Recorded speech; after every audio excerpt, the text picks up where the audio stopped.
It's not often I'm ahead of the game, so I usually should we're live.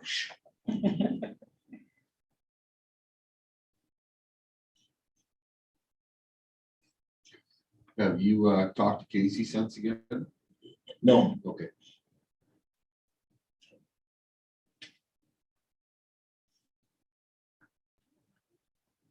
Good to go. We'll call to order at 6:01 p.m.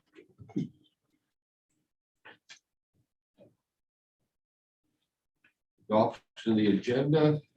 I agree with that. Champion. The only thing, Mr. Mayor, is Councillor Kroll's report. Okay. So we would add it. We don't have a number on the agenda, but there is a paper copy at everybody's desk. Perfect.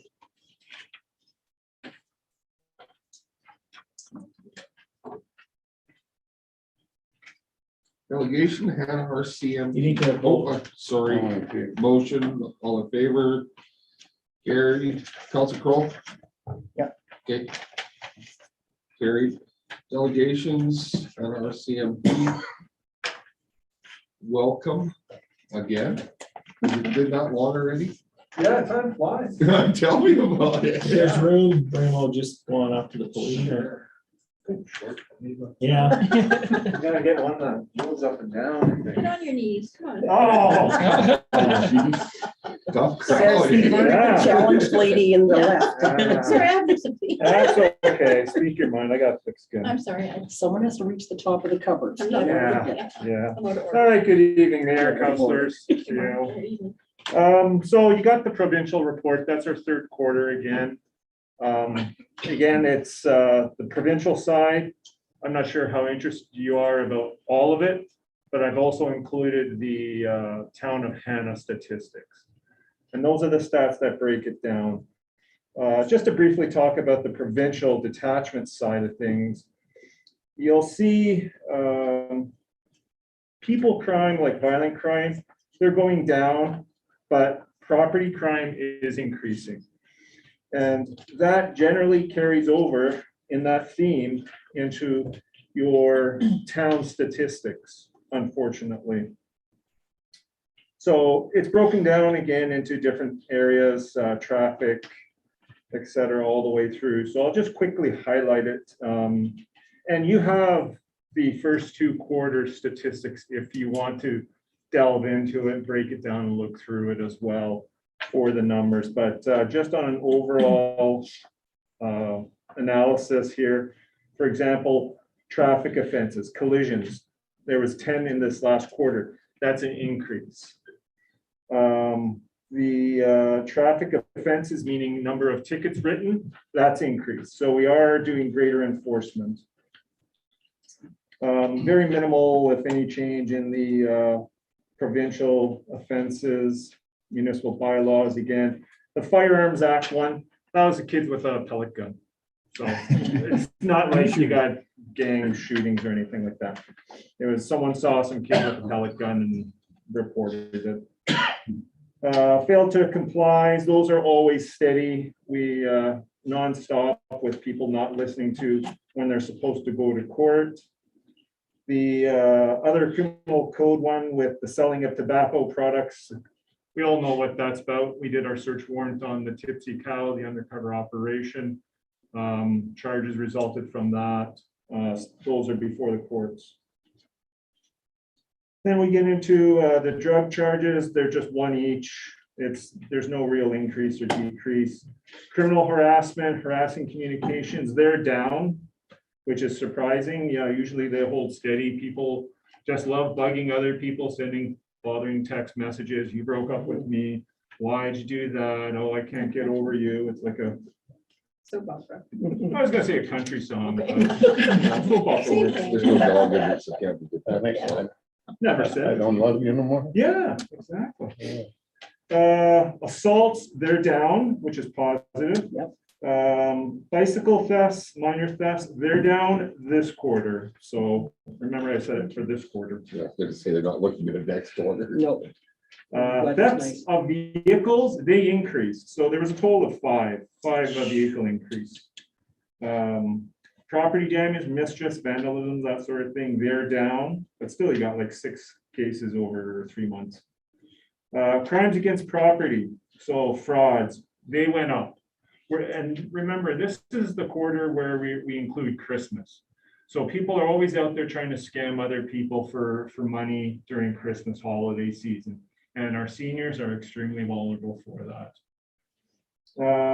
Crimes against business, property, again, they're increased. Breaking and enters, thefts, that sort of thing. So this shows that we do have, it's a actual property offense that takes place in the town of Hannah. And finally, the last one, harassing, criminal harassment, uttering threats, they're down, and regular assaults are down. So as I said, violent crime, people crime, they're down, but property crime is up. I base that on two things, unfortunately. One is we've had a group of individuals, there are repeat offenders, the same people. We catch them, the courts release them, they go out, they do something to feed their drug problem. And it's an endless cycle, on and on and on. So it's a problem that we have.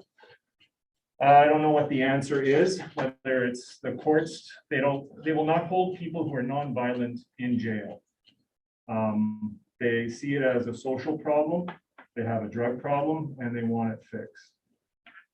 I know the counselor upstairs in our building, she's busy. They have people coming all the time. They have issues. There's one individual who won't even come in the building because he thinks the RCMP are in the building, which we are, but we're not there. And he thinks that, Get arrested. we're gonna arrest him and do stuff. So there's so many social mental health problems here with this group. Going on to more positive light. You're moving to Hannah. No, you got a Oh. sergeant moving to Hannah. Oh. Yes, yes, Okay. yes. On February 16th, Sergeant Rob Welsman is coming here on a house hunting trip with his family. He's married, has 2 small children. His wife's a veterinarian. They're looking to buy a house. Yay, Yeah. yay, Trevor, he's going, yeah. Because I sick cats. So yeah, he'll be in town here in the next little bit, looking for a place to buy. And if he can't find something, he's gonna rent. And then and he wants to be here as soon as possible. That's awesome. So like, we're talking April, if at all possible for him. And then his family is just gonna finish off the school year with the kids, and then they'll follow suit in the summer. Where's he coming from? Barrier, BC, British Columbia, if you know where that is. I didn't, I had to Google it. It's north of Vernon. It's a beautiful valley. I almost want to go over there just to Boy, it's visit. good to be It's a disappointed. promotion. It's a promotion, and he's moving. So he's Gotta the be corporal. something. Yeah, he's a corporal in charge of Not the weather. detachment there. So he's coming here for a promotion. Must have been a hell of a raise. Promotion. Well, I'm trying to think, under the old pay scale we had, there was basically a $4,000 pay difference between the ranks. Constable, corporal, corporal, sergeant, sergeant, staff sergeant, it was only $4,000. Yeah. So I don't know what's it under the new Structure. yeah, the new pay grade. We had a new cadet, well, I'm jumping ahead, but I might as well tell you. We got a new cadet that started here on January 4th. So he's in-house now. He's has a place rented in town. He's getting trained. So he's done his first month. Very promising. I rode with him today. He seems to know his stuff. I think he'll be a good asset. And also, Hannah Detachment will be receiving another cadet in the beginning of April. So at that point, you'll have your full 5 officers plus an extra. But that one extra, it's time for him to move on. He's been here the longest, and that's the way it works. So you'll have Sergeant Welsman and 5 full members here. So that will be. Unfortunately, there's always a unfortunate. One of the officers just had a recent serious injury, off-duty injury. And I'm waiting to hear whether they will require surgery or not, and there's a minimum of 3 months being absent. So as a result of that and our current resource situation, I've requested a reservist officer to be brought in to cover off, just like before when we had one of the officers go off on paternity leave. for that month and a bit, we had a reservist come in. So, and yeah, right now, our support staff, one is off on holidays till April 1, unfortunately, because of too much holiday time. It has to be done, used as per policy, and everyone's trying to avoid the mask and the COVID and all that other stuff. So some people get sick. Our policy is if you have a symptom, you have to go home immediately, test, and then within 48 hours, if you're still negative, then you can return to work as long as you're symptom free. If you test positive, it's 5 full days at home. And then you have to test again. And then you're forced to wear the mask 24/7. So we have stricter guidelines. I'm not sure what the province announced today as to opening up and such, but that's it. So moving forward with the statistics, yes, we have to increase education for having people be aware of how to secure their property. You know, you just can't leave your car doors unlocked, you know, bicycles just laying about, you know, leaving valuables in plain sight.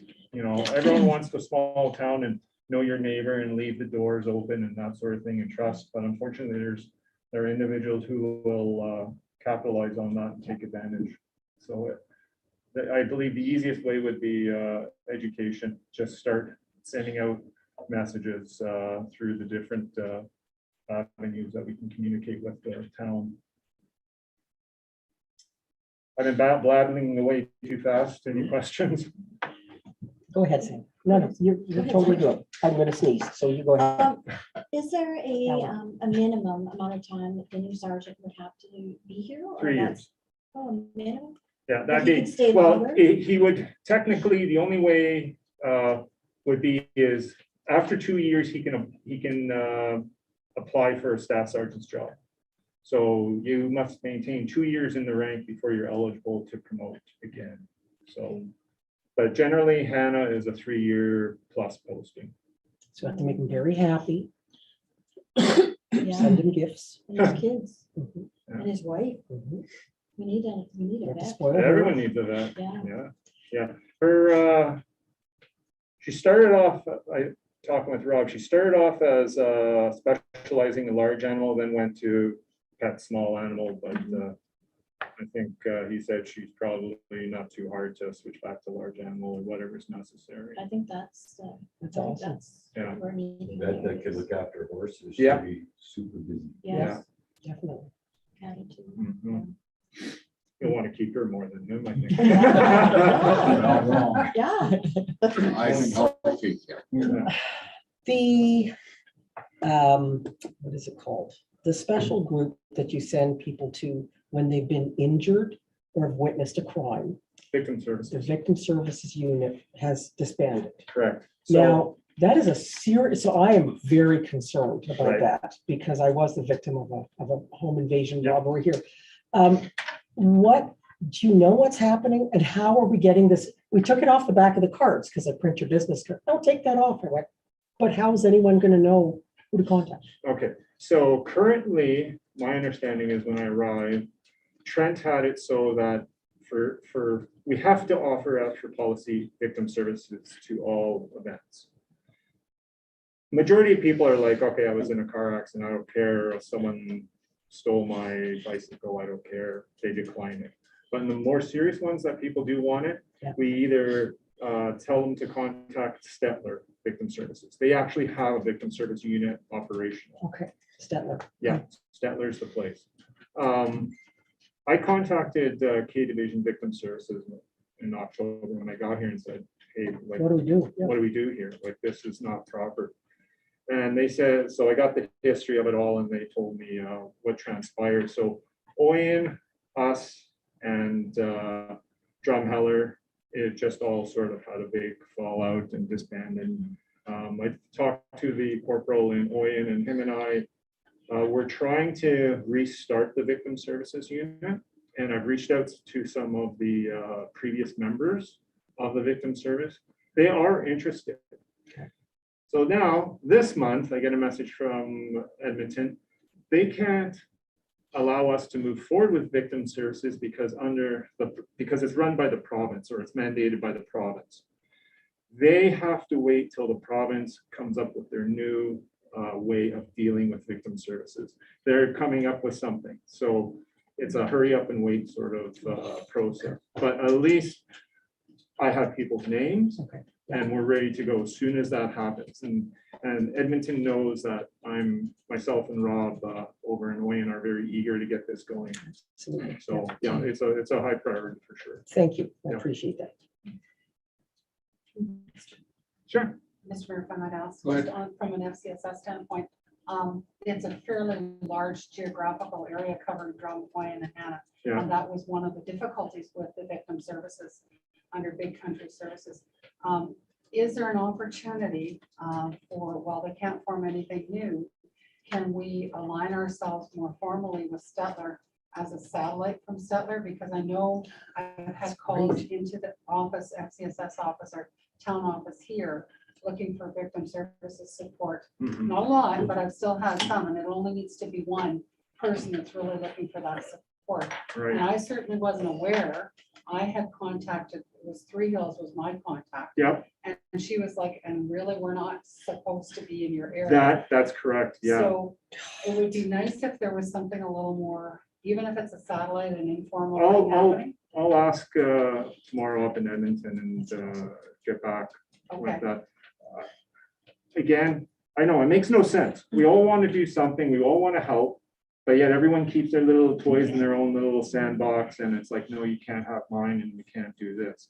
Again, I don't know whether Stettler has the resources, but if we're willing to provide a resource here under the umbrella, as you mentioned, that to me makes a common sense sort of and idea. geographically, it Yes. was just a very difficult Yeah. area, and there was higher incidence of higher usage in Drummond. Yeah. It seemed I people recall. got stuck in that area and then Yeah. didn't come out to our area. Yeah. So we had a lot of difficulty getting support for people. Yeah. And when it's something serious, a home invasion or, robbery, people they need that support right away, and they shouldn't have to drive 2.5 hours to get that support. Mhm. We all live in the province of Alberta. And like the two individuals that I have contact with to restart this, they're between us and Oyen, so that would just be perfect it would just be between us. Drum, unfortunately, they all have to do their own thing. Yeah.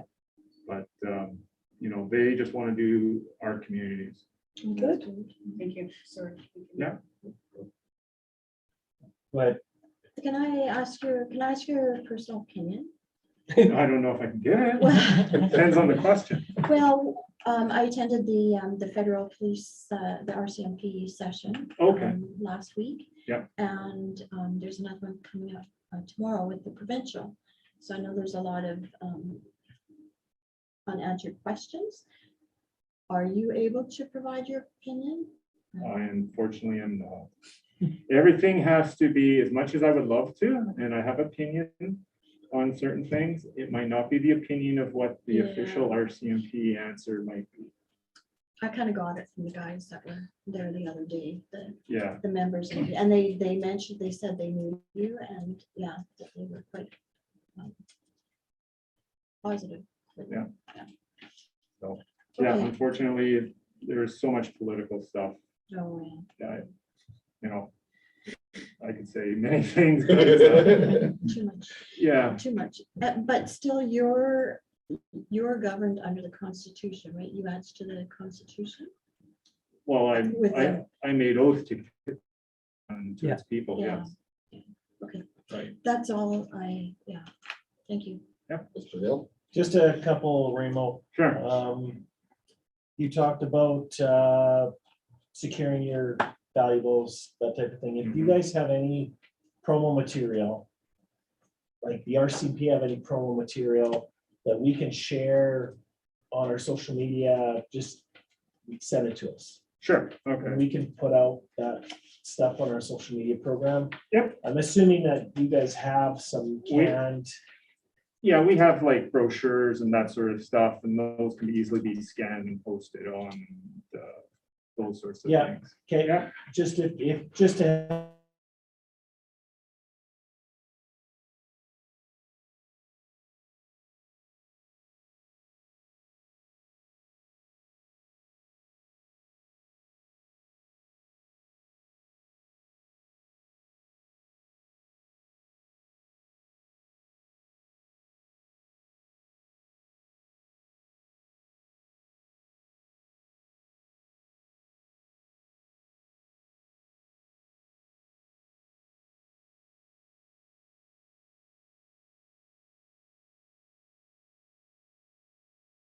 I've asked Lori to see if she could find any social media posts or anything.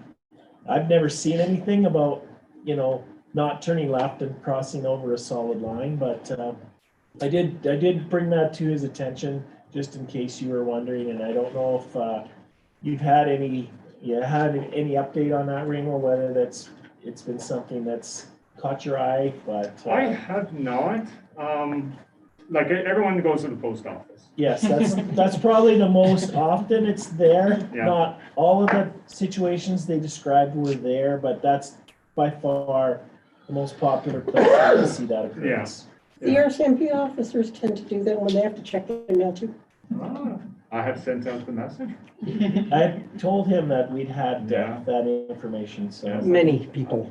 Yeah. Calm down, calm down. Yeah. No, they're made aware, they understand pretty Yeah. clearly the ramifications of that. The, left turn across solid, that's a no-no. Reason being is for safety purposes, that's it. If you want, I could send something to you in regards to the actual Highway Traffic Act wording, and you can post it on your town website or something. to Okay, that yeah, effect. well, we'll see if we can work with that, yeah. Yeah, okay.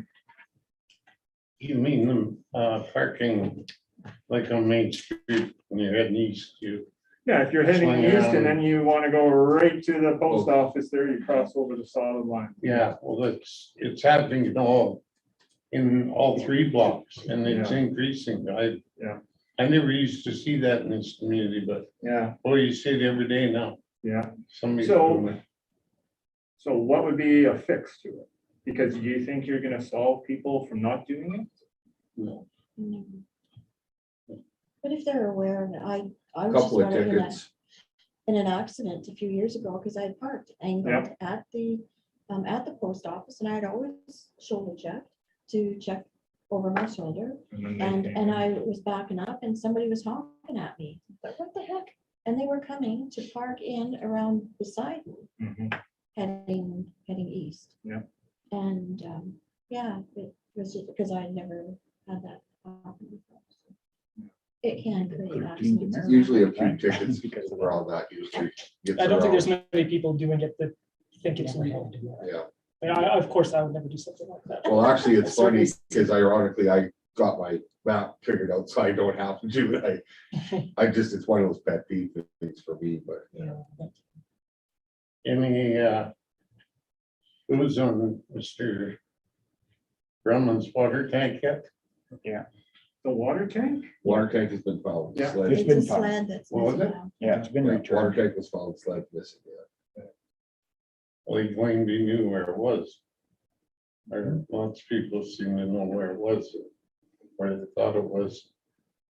As you talk about securing property, you had it Yeah, tied down and everything in there. but it- well, if there's a will, there's a way. People Oh, go yeah, out. if they want to steal something, they'll Yeah. steal it, yeah. He was Yeah, upset they about stole it. straps that you had tied down with.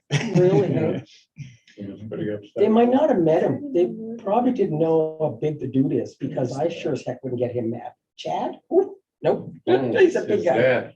Oh, it's his dad. Oh, he's a nice. So guy. Ramo, Council Bowden just mentioned to me, so another, I guess, little maybe more sensitive issue is the squatter on CN land. Have you had any further So- conversations with CN? I haven't for a month or two, and with CN, it's quite often, oh yeah, we're gonna do that, we're gonna do that, we're gonna do that, and then nothing. Mhm. And I'm just wondering if you've had any, The last Conversation. conversation or communication, I should say, was in January.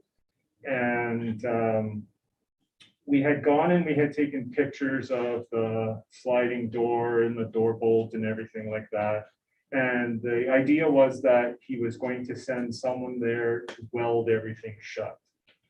At that point, once it's welded shut, then, they'll remove everything, weld it shut. If he breaks in again, then I suggested we should then proceed with criminal charges immediately. He's within the dwelling. And that was the last I heard. So I have no idea if he has actually, I see the door on the east end of the Quonset is buggered up, now it's sitting crossway, crooked, very Yeah, crooked. He cut a hole in it. So, He cut a hole in it, put a window in there or something. Cause it never used to have a window in it. It does now. Yeah. On the south side of the, I East think, side. third panel, he got a hole, a big hole. So, Is he causing problems in town? Not that I'm aware of. The only thing is, people cast aspirations. They say, if something bad is happening, that individual may be the first person they think that's causing that issue. Mhm. Whether that person is or isn't, I don't know. But other than that, I'm not aware of anything. Because he has not, all the stuff that I've seen, nothing has arisen with his name involved in it. Well, just his own well-being. And The that- fact and that, That you know, falls maybe he on, needs some assistance or. oh, some he help. does need assistance. Yeah, and when- whether or not he can be connected with the right groups in order to do that. Yeah. Well, are there groups like that that can help him here in Hannah? Because when I came out in September and visited Trent, we went and visited him and had a conversation, and he was more than willing to go somewhere for employment because no one would hire him in town. And, you know, I mentioned to Trent, he would probably get a job in Brooks at the bottle depot. They're always looking for people. But it's a matter of transporting and moving him to Brooks, and then the men's hospital there could help him out. And then he could get slowly working and on his feet again. He was open to the idea, but I don't know what happened with that. well, I'm told his wife is living in the Abbey here. That he goes there twice a week and showers and gets cleaned up and everything. And they're trying to get back together, that's what I'm being told. No, I'm not aware of the So- whole situation. That's what I was told, that You're safe. he goes there because he's very clean shaven and. Yeah. I think he did. Well, that's good. At least he's looking at. Living in a tent trailer in a farm would not leave you looking like he looks. Yeah. So he's going somewhere getting some, you know. Somebody's helping him, that's what I was told, so I don't know. But then is he a I can't problem? believe that the railway would allow him to be there. Well, that's it. It's their liability. If anything happens, Oh, it's, yeah. it's their responsibility, and this has been going on for how long now? Well, and they're aware of it as well. so. Yeah. Any more questions for anyone? I just have one. Can I contact you in the next day or so regarding the armed robbery and home invasion of Payable? Has your contact information? Yeah. Yeah. This may be the last time we see you then. One more. Well, probably one more, if you're gonna have it. Oh, also, community consultation. That, moving forward with that, looking at doing a mixture of, we talked about a survey sort of thing, and possible live video. Well, with the recent announcements today, you can probably have in person Oh, excellent, okay. unmasked if things go according to plan by March 1st. So you could have a traditional Town hall, town hall yeah, meeting. okay, perfect. But if you do want the survey, Lori worked extensively with Trent last time to put it out. Just sort of like an agenda, an idea of an agenda, you know, what's your top 3 concerns? And let us delve into that, let's speak about it, you know, have a brainstorming, give us what you think, what you say, what you feel, listen to us, we listen to you. I think that'd be awesome. It'd be nice for the community to Yes. meet the new members as well. Oh, absolutely. And best wish for the outgoing if they're still around. as well. Yeah. Well, we've been talking between the RCMP and council for several years now, getting them all together. Yeah.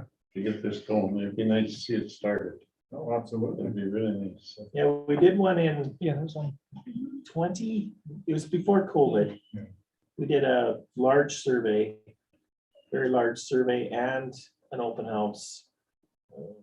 Trent had members from the crime reduction unit and Mhm. different people out from Calgary at it as well. Well, definitely the district office would be attending, so maybe if you have those questions still in mind, you can ask them. They're a higher pay grade than me, so I'll be surprised if even they answer them, but yeah. Yeah, the investigating group out of Airbnb.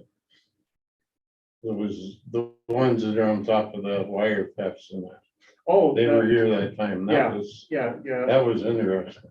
Yeah. Very interesting. yeah, the crime analyst intelligence guy, Yeah. very helpful. He actually helped us on a file that we're working. It's a 2017 break and enter to a business here, and a large, some firearms and some stuff, other things were stolen.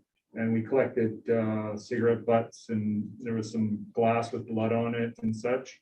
And from that, we've now have a DNA hit, and then we've identified a possible suspect who's currently in jail right now.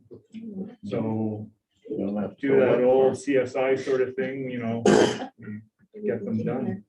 So, but yeah, really helpful, the intelligence analyst, Yeah. because he was able to find all the information for us where we can. Yeah, you want smart cookie like that. So it's not like on TV, just, Sort of, it's sort of like just not that, that quick though. not that quick. They solve it in an hour. Yeah. Yeah, Mr.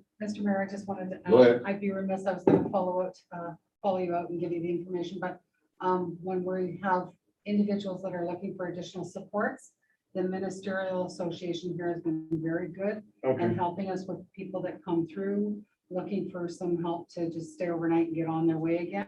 Yeah. And if you were looking for additional help for that individual, they were looking for some supports, the Ministerial Association might be a good connection. They've certainly helped us with other individuals Okay. in need in the past. So it's not really a formal group, but they do a lot of work on their own. and how would I get in contact with them? I have the sort of switches between the ministers, but I'll have Michelle call you Sure, with the contact. okay, perfect. Yeah. Ministerial, I got a letter written to a friend. You wanna No, that's contact them, fine. guys? If you wanna contact them, I can give you No, this letter. No further. I'd like to thank Raymond with the Canada Act for coming in and again, very informative again. So I get a motion to make the presentation. Councilor Bodine, all in favor? Carried. Thank you very much, sir. Thank you. Have a good evening. Thank you.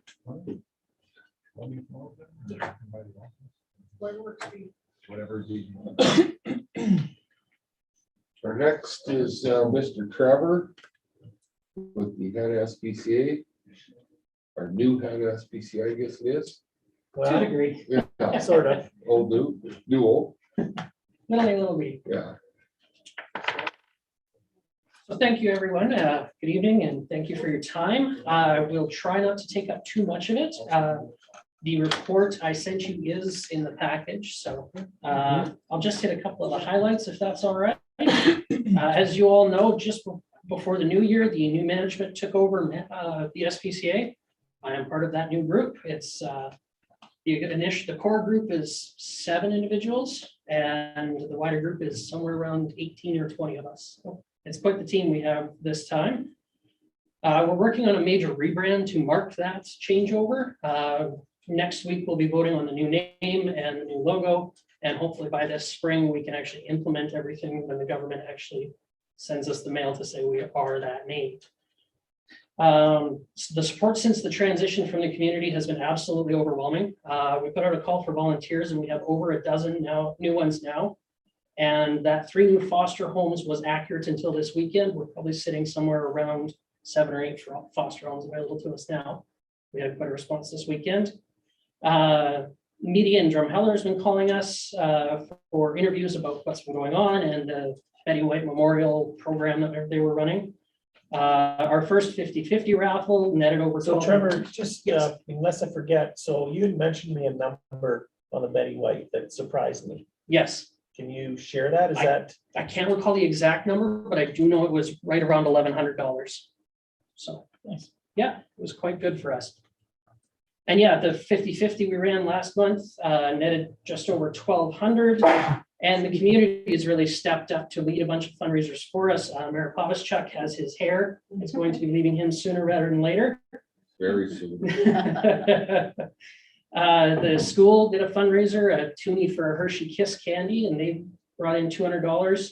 There was a young lady in Delia did birthday donations for us, and we have been contacted and confirmed with Tim Hortons. We will be the benefactor of the Smile Cookie campaign Nice. this fall. That's So great. that's a huge bonus for us. Beyond that, it's just the budget stuff that's really worth talking about. Oh, I guess I'll get to the adoption maps I included there too. I included those to show how far out our reach goes when we're bringing adopters to town. A great many of them come from Calgary, but they do come from all over the province to get our animals. So we are bringing tourists to town. Even one of them is from Mexico. Which Yeah, I was gonna say, quite Ciudad surprising. Podica, that's, okay. Yeah.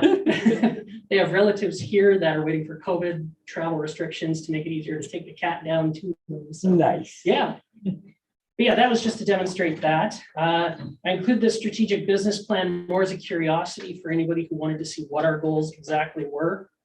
The biggest one we're working on right now, other than the day-to-day operations, would be the new building is something we're starting into looking at.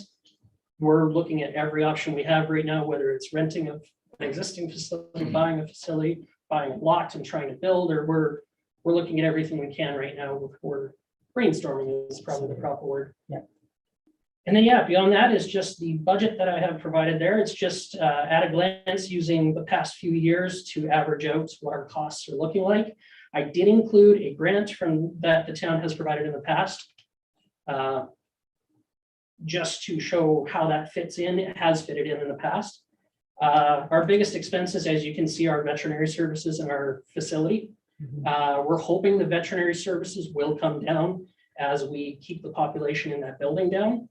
We're hoping to, rather than having the 30 plus that it's been in the past, we're hoping to stay somewhere around the 20 mark at the most. So as of right now, I think there's only 5 in the building and 9 under our management. So, and 1 dog.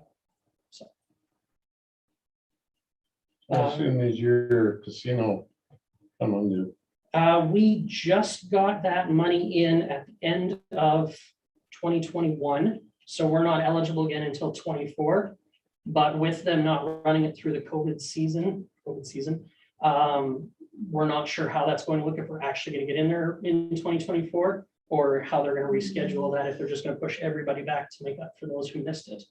So we could be looking at even later than that. I think you've been probably pushed. We were on a set date coming up and it's been pushed to 2024. Okay, so we're probably Yours looking at has. 27 or 8 then. So you've spent the money from the casino money you just got, you said is gone? It is, yeah.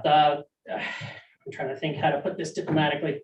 There was costs and debts that needed to be settled before the new management took over, and the casino money went to handling those. It's unfortunate that was the situation, but so be it.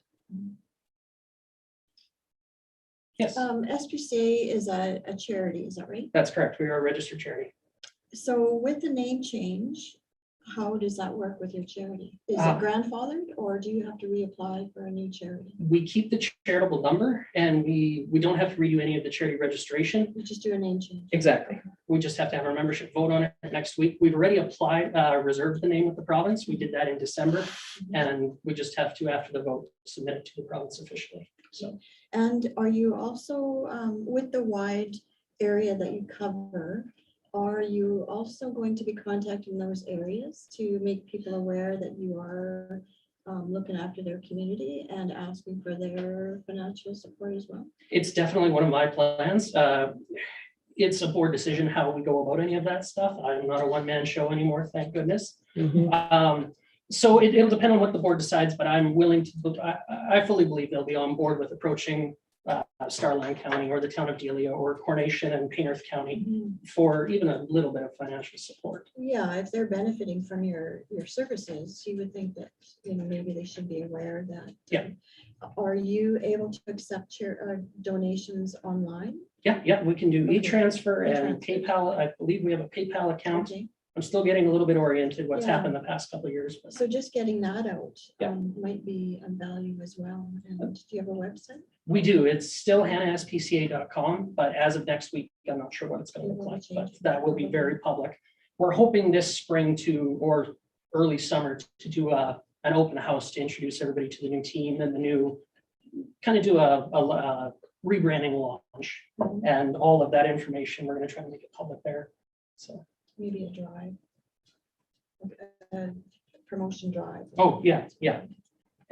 It's one of my personal goals as the president of this is to get it more involved in the community, get the organization more involved with the community and get our name out there a lot more than it has been in the past. So, Mhm. Okay, I wasn't aware that you covered quite a wide area, so that was good information.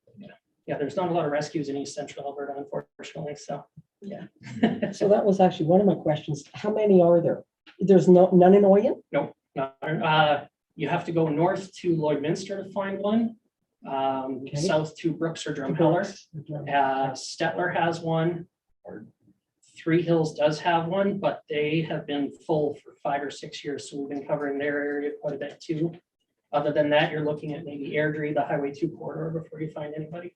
And as for your building plans, does SPCA Canada or anybody else help you provide some kind of funding to even look at? Because you really need it. That is just a gnarly little space. It's served us very well for the past few Absolutely. years, but yeah, it's in need of some major repairs. The Alberta SPCA doesn't get directly involved with individual rescues, even though we are a member of the Alberta SPCA. There are grants available to nonprofits through the province and through a few other organizations that are investigating specifically for major capital projects like that. But even if we do go that route, most of the ones I've found so far are dollar matching. So we would have to raise at least half of whatever we need, which is absolutely When you have a acceptable. goal that's set, it's amazing how supportive they are. Definitely, Yeah. yeah. And we're looking at all kinds of different ways to do, if we were to build fresh, whether it was a business in town purchasing the naming rights to a room or something, or inscribing bricks. We're investigating everything we have, so. Very Craig good. Crocus out of Oyen, well, it covers Oyen, special areas 2. It's not a matching, so Craig Crocus is part of community. Southeastern of Alberta Southeastern Community Alberta, Foundation. Yeah, and so that it would be something that you might want to look into. We got a grant. You have to identify where the funds are going, and it was not matching, and it was Okay. well received. Finding all of the sources is so hard. I spent 2 days diving through the provincial website to other organizations' websites, trying to find this stuff. It's very difficult information to find.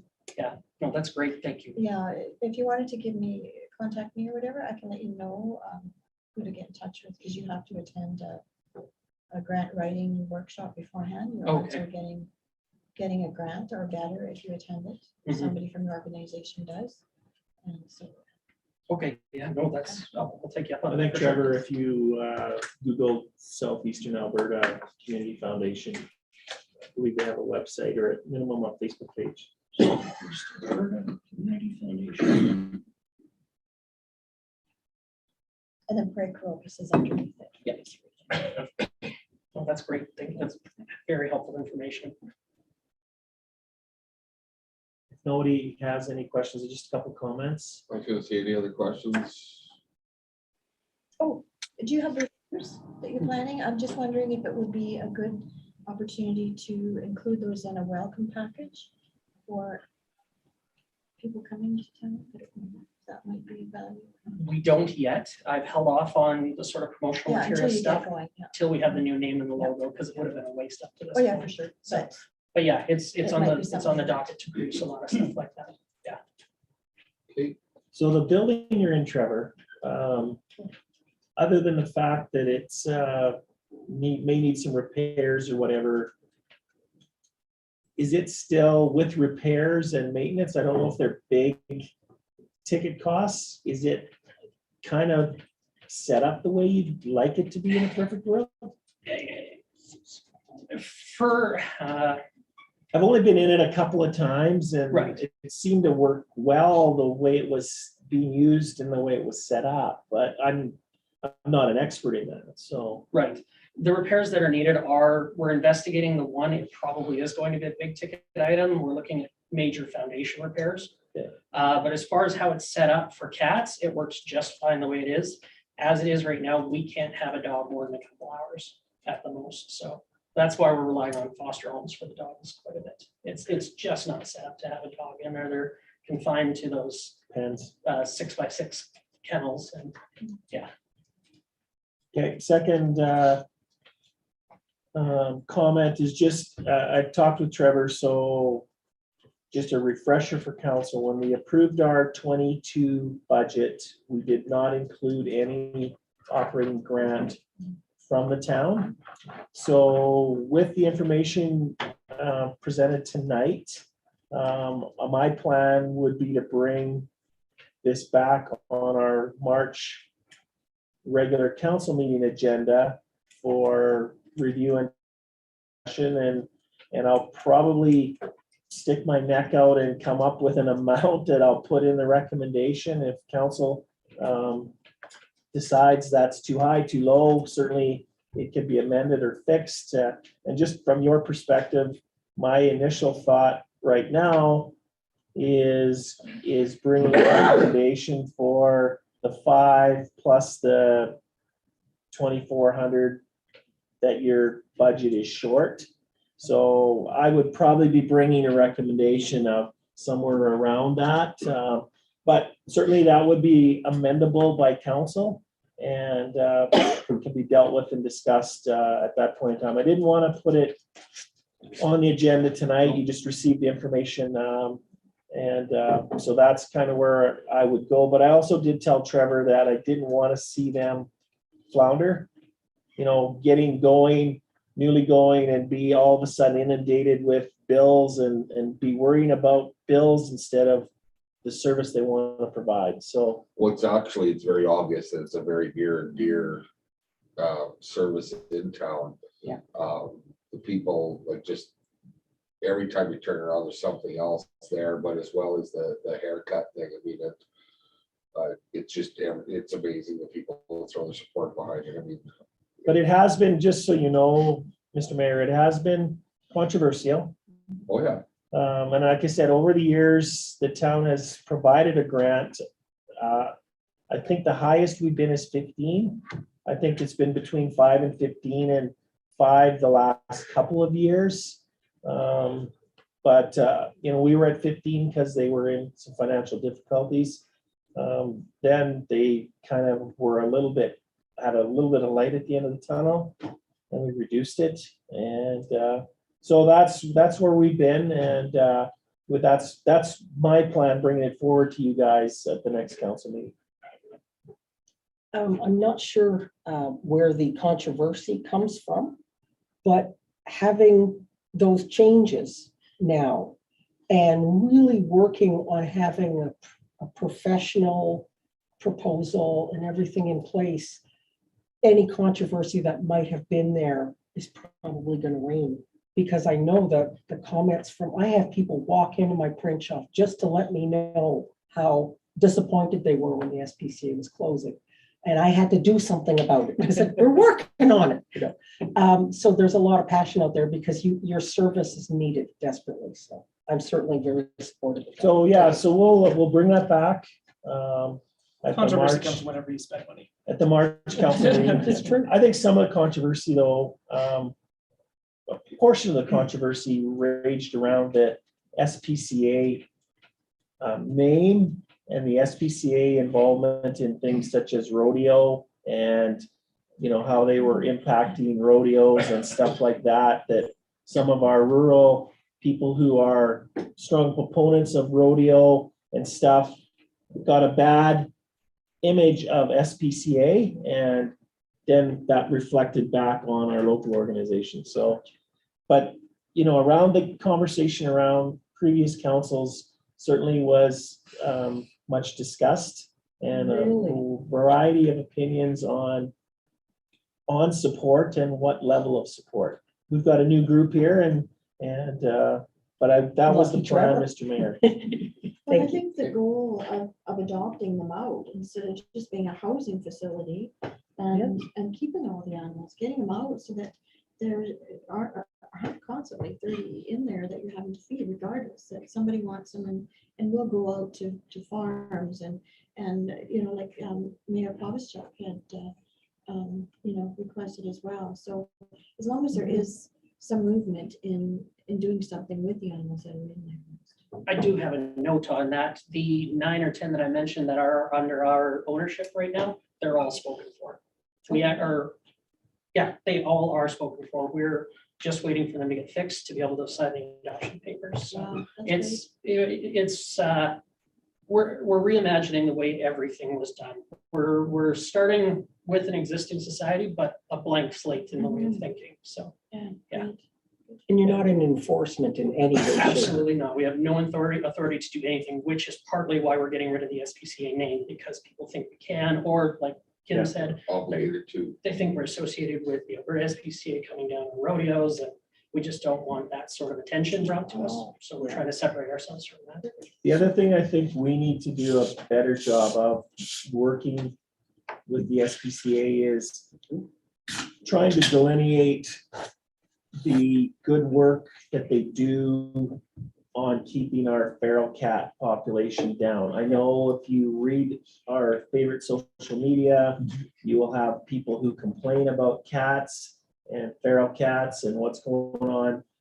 But I think if you look at over the year, like I'm assuming, Trevor, that most of that veterinary bill is fixing cats or significant percentage of that would be. That's probably a very good portion of it. Yeah, the sterilizing and the initial vaccinations probably, yeah. And I know people struggle with the fact, some people struggle with the fact that they get released back as a feral cat, but knowing how many litters a cat can have, I would hesitate to guess if you guys had not been here and had not gone through that program, what the feral cat population would be like.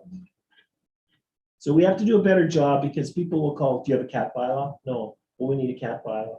Why? They don't work.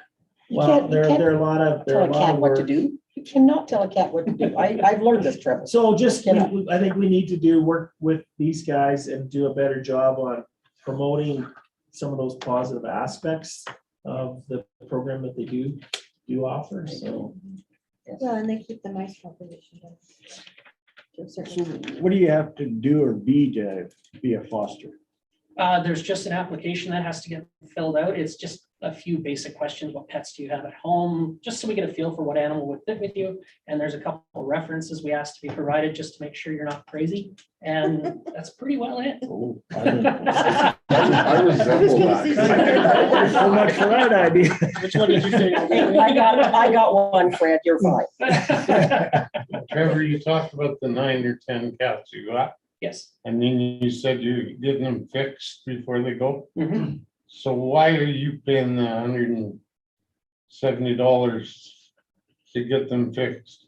That is our policy because in the past, before it was policy, animals have been adopted out without being fixed on the promise they would be. And it just never happened. Never happens. And one of the main goals of our organization is to reduce the amount of cats in the world. And that's the easiest way to do it. Okay, So- well, there's one of the reasons right there why taxpayers get mad. Because they're gonna pay to fix some cat that's going out of town or whatever, or brought in from another community. And then we gotta pay the $170 fixed. But to adopt, do you not have to pay? There is an adoption fee that offsets most of that cost, yes. Well, considering Bob Barker's been telling us since we were kids to spay and neuter your pets, clearly no one's listening. And it can't be a financial thing because they're coming home with a case of beer and a pack of cigarettes, but there's no money to fix their cats. So sometimes we just have to do stuff to keep the population down. Okay, no further questions? Yep. Comments? Looking for a motion to thank Trevor from the SPCA for his presentation and information and rebranding, whatever it may be. So thank you, Trevor. Motion, Councilor Olson, all in favor? Councilor Kroll, favor? Yeah. Thank you. Sorry, but I didn't see Do I have to it. wait? Yeah, well, you gotta remember, I gotta look here and then there. So, okay, thank you very much, Trevor. We Thank you all. appreciate that.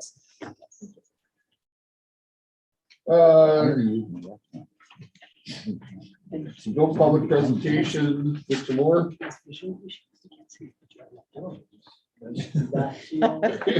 Well, I just have to check, you know. Nobody else ever gets a personal invitation to podium every meeting. That's good. Was I supposed to invite him up to the podium?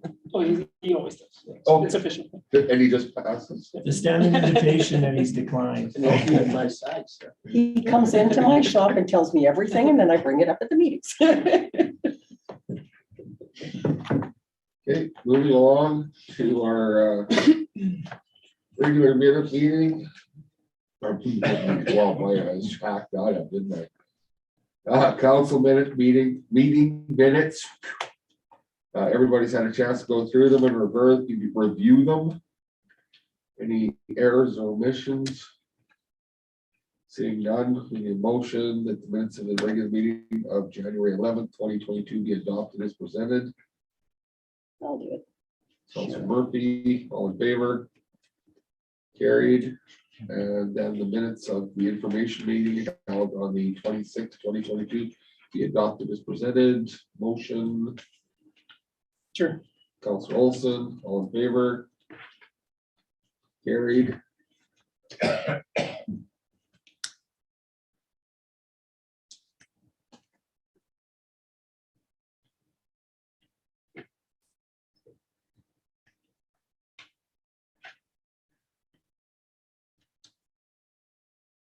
Moving along to accounts payable. Has everyone had a chance to take a look at the accounts payable checklist? Any questions? Mr. Mayor, I do have a comment. Sorry, Couple Councilor Warwick? That's okay. You go ahead, Mr. Neal, and then I have a couple questions.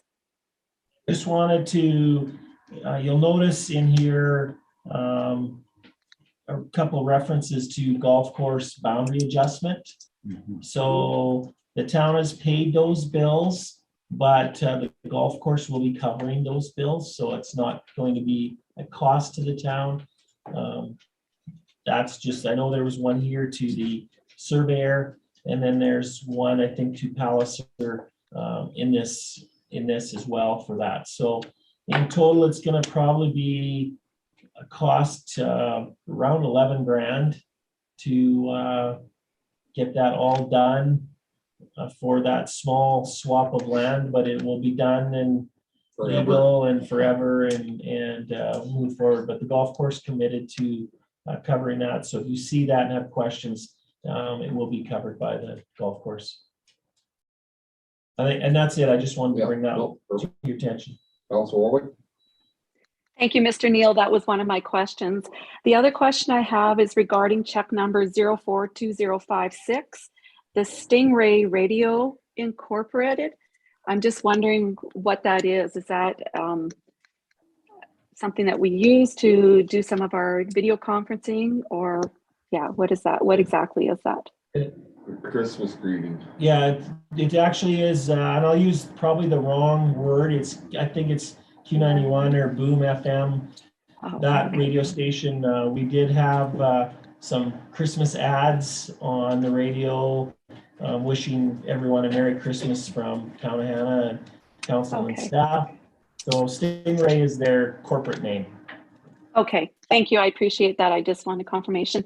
Also, check number 042074 to the Royal Canadian Legion. It says a donation of $75.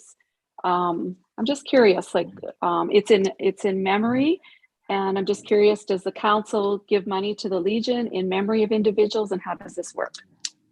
So Councillor Warwick, normally if someone has a death in the family, whether it's council or staff, The town traditionally would send flowers, meat and cheese tray, something like that to that equivalent. Or lately, we've been, asking the person if they would rather than getting flowers or a meat and cheese tray, if they would like to have a donation made to an organization. And in this case, when Councillor Campion's brother passed away, he requested that the Legion get the donation. So that's what that check represents. Okay, I guess the other question I have around that, just for clarification then, what's the extensiveness of family members that we would give this to? Is this mothers, fathers, grandmothers, brothers, sisters? Like, how far does this reach? Just what you said. Pretty much immediate family, brothers, sisters. We don't, if it was your cousin or your aunt or your uncle, no, but if it's your mother, father, Children. children or brother, siblings, that's kind of where we draw the line. Thank you, Mr. Neal. Appreciate that. Is that everything, Councilor Warwick? Yes, thank you, Mr. Mayor. Thank you.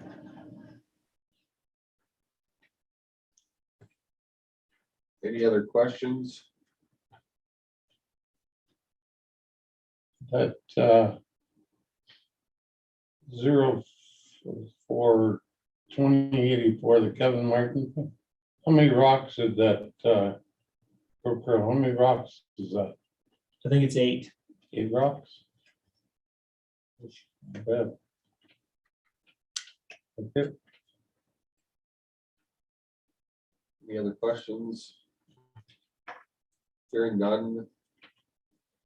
Need a motion to accept the accounts payables listings for general accounts check number 42047 to 42049 and direct deposits 000800 to 000872 for information. Councilor Crowe, would you like to make that motion, please? Thank you. All in favor? Carried.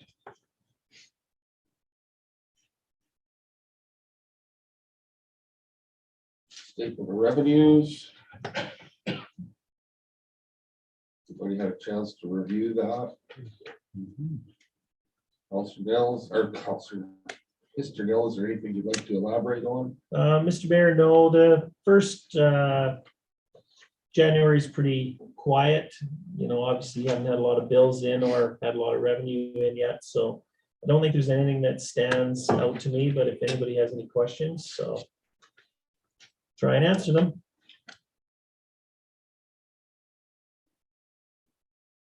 Seeing none. Quick budget overview, 6.03. Need to vote on that. Oh, sorry, vote on that. Motion, Councilor Bowden. All in favor? Carried. 6.03, budget overview. My comments would be the exact same, Mr. Mayor, with this. Okay. This is just a smaller version. of Snapshot. that. Yeah. Any questions? Motion. Councilor Campion. All in favor? Carried. Moving on to committee reports. Sorry, Community Services Board.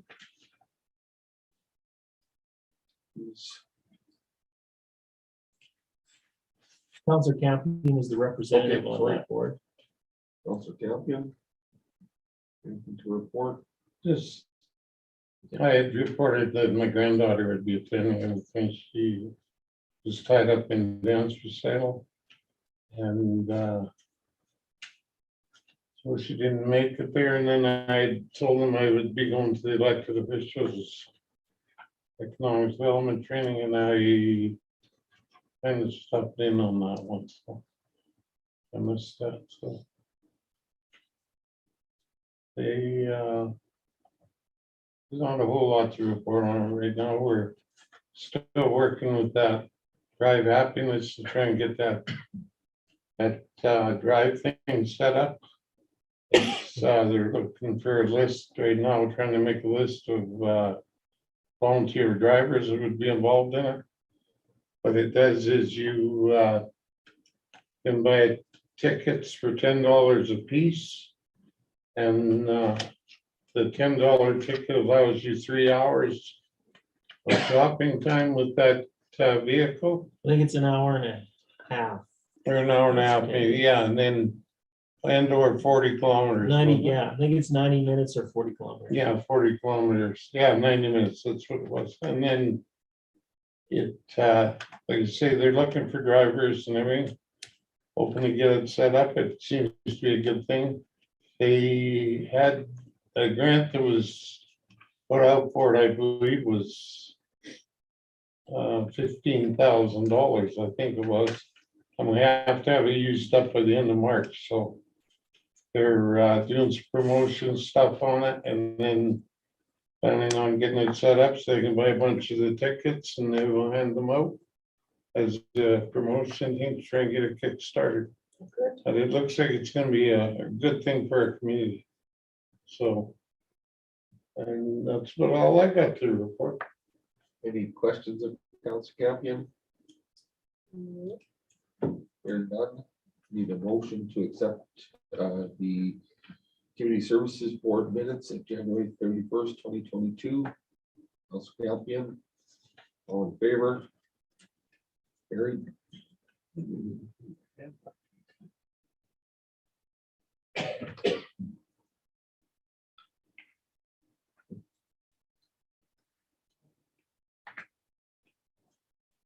Councilor, Mr. Nail, you're up. So, Mr. Mayor, I don't have a ton to add to my report. As you see, the demolition project, they're basically done. Their hole is still on site and expecting it to be moved any day and hauled back to Edmonton. At that time, the fence will shrink in and cover only the excavation. They will cover it till the end of March. And then depending on what we want to do, if we want to continue to have the fence up until we can get to some better clay and the clays will compact better, that will be, a decision we'll have to make. But they're pretty much done, just need to haul it. I think we haven't got the last bills in from Big Country Waste yet, but I've been pleased with the work that's been done and the way the site's been left.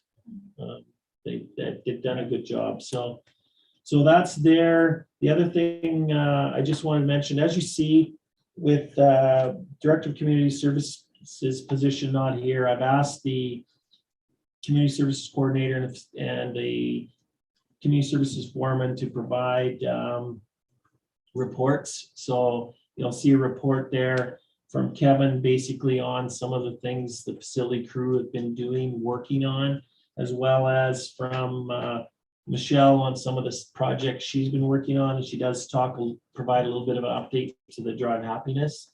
But those are some of the programs they're working on. Just wanted to mention, Councilor Campion mentioned Croquet Curl.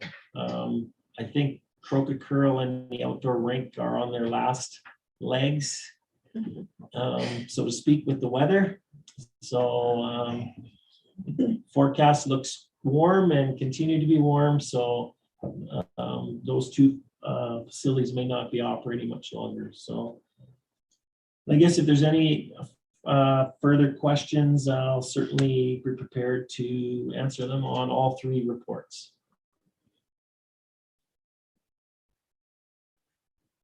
Mr. Deal, in regards to that fence thing, that fence that's over there is a joke. It keeps laying down. I think the only way you can keep it up is to have sections of it going opposite to it to keep it up or whatever. But do we really have to have it fenced Oh, definitely. with the hole? Definitely. If somebody walked by there and fell in Drove there, into it or we're sued. We can be sued. Well, if they're gonna drive in at that fence, ain't gonna stop it. No, not Whatever. necessarily driving, but if someone's walking there or someone, it's the thing that I don't like about our legal system, even with our outdoor pool. It's fully fenced all the way around. People know they're not supposed to be in. They're basically trespassing. If someone trespassed over the fence and drowned in that pool, We're getting sued. we're gonna get sued. It's just the way our legal situation works. Right now, that site is still Pacific Blasting, so they would be the ones on the hook right now, but after the end of March, it will be up to us to either have the fence there and secured and to be monitoring that the fence stays up, or if we fill the excavation, then the liability is removed. Well, we're gonna have to do something to get a better fence or something, because it don't stay up. The first gust of wind comes and down she goes, so. Once it's in our control, Russ, and my guys will stand it up. Yeah. We're waiting for blasting. I've reached out to Mr. Kovich with special areas, just to get his advice on whether he thinks the clay would be too dry to go in at this time. He's been busy. I'm waiting to hear. Well, I thought I'd hear from him today.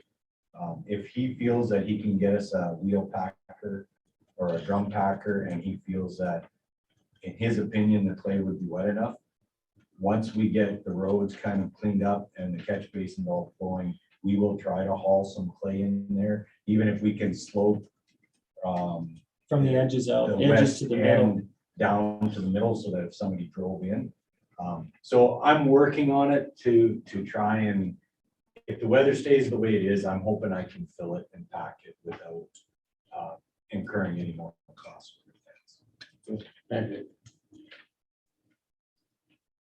Any other questions? Let's do these all at once, correct? Yes. Next, Lori, is there anything?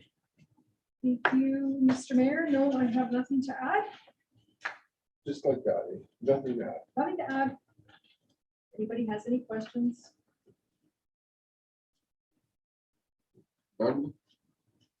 Next, Thank you, Mr. Mayor. I have nothing further to add to my report at this time.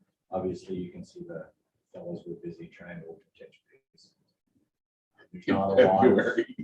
in February. Early February. There's not a lot of ice, so it's not worth the equipment time to scrape.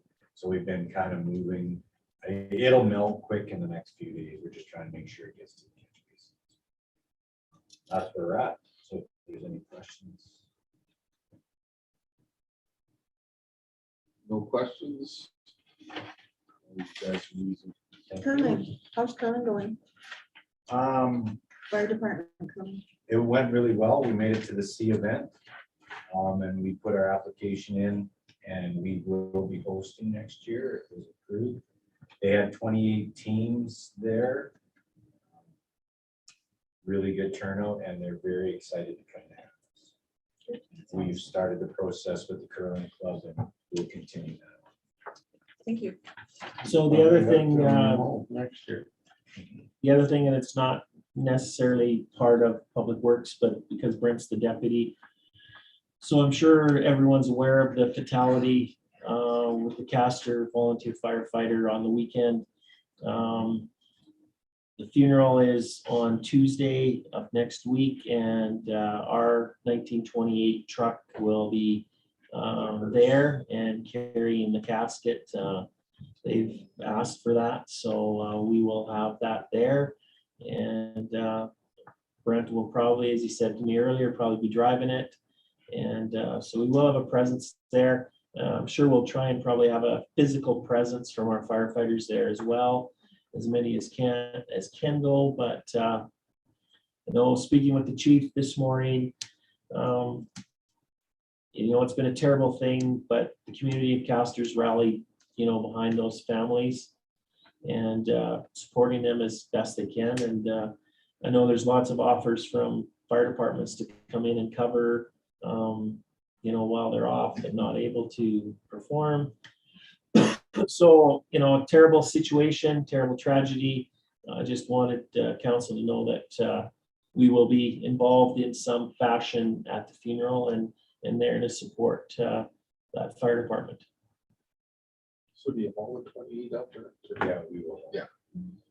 Be a little cold, even though it's warmer out, it'd be a chilly drive. I was pretty sure that would be the answer, but So yeah, that 28 is in great shape. So it's a great piece to have to show off, and we're proud that they asked for it. So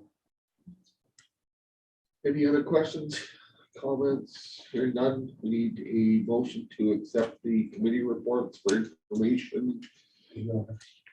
Councilor Campion, all in favor, carried.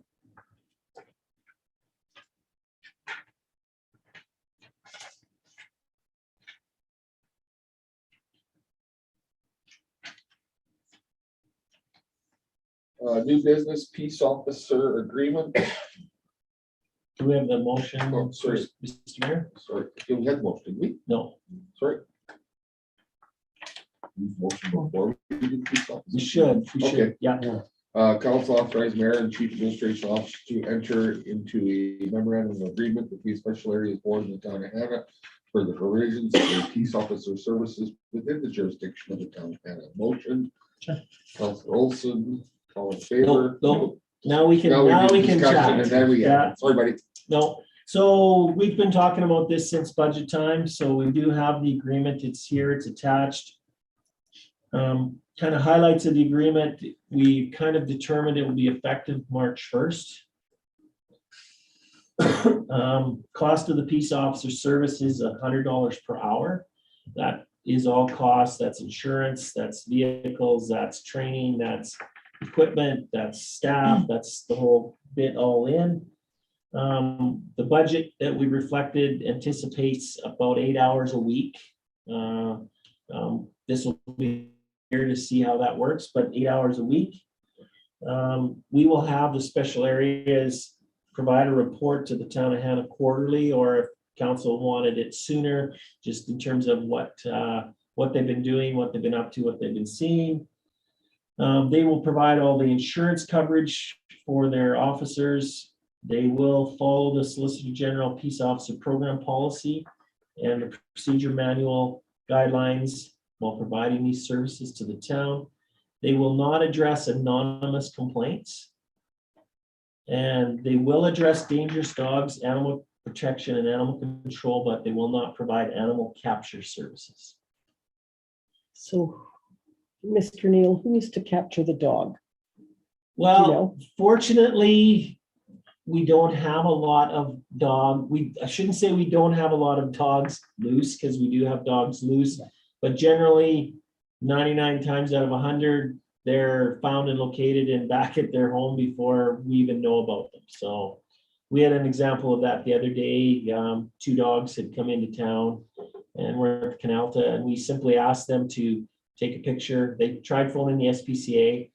They did, phoned SPCA, put the picture up right away, and owners were, yeah, okay, there they are, I'll come get them. So so that is it's something we'll have to monitor as we move forward. I'm not saying it's perfect right now, but It sounds like an emergency service to me at that point. Yeah. potentially, yeah. Mr. Mullen. So, but it is, their direction will come from myself. But if our residents have complaints about, that are bylaw complaints, there is a form that we're redoing with special areas that basically they can bring it online, fill it out, submit it to us. They can come down to the office, fill it out, drop it off. They can call, and the person answering the phone will take the information required, phone numbers, address, type of complaint, etc. But if somebody refuses to provide their name or number, special areas will not deal with it. Just in case there's fines or tickets that have to take place, and at that point in time, they need that corroboration. So Does this agreement give him the authority for all law enforcement inside our boundaries? Like Yes. speeding, Yes, failure to stop, all Yeah. that? that's not my direction. You know, my direction won't be for him to go out and do traffic at this point in time. That's what the RCMP are for. And to me, having them do speeding at $100 an hour, their time can be used better. If that became a priority of council, that they weren't happy with the level of service from the RCMP in that regard, then we could deal with it in that regard, but they can. I know in just in conversations with them, if they see somebody blatantly, you know, going 100 kilometers an hour in a school zone, they'll deal with that. If they see somebody Blow a stop sign. blatantly going through a four-way stop or doing any of those types of traffic things, they won't turn a blind eye to it. Good. Okay. That's my understanding in discussions with them, so.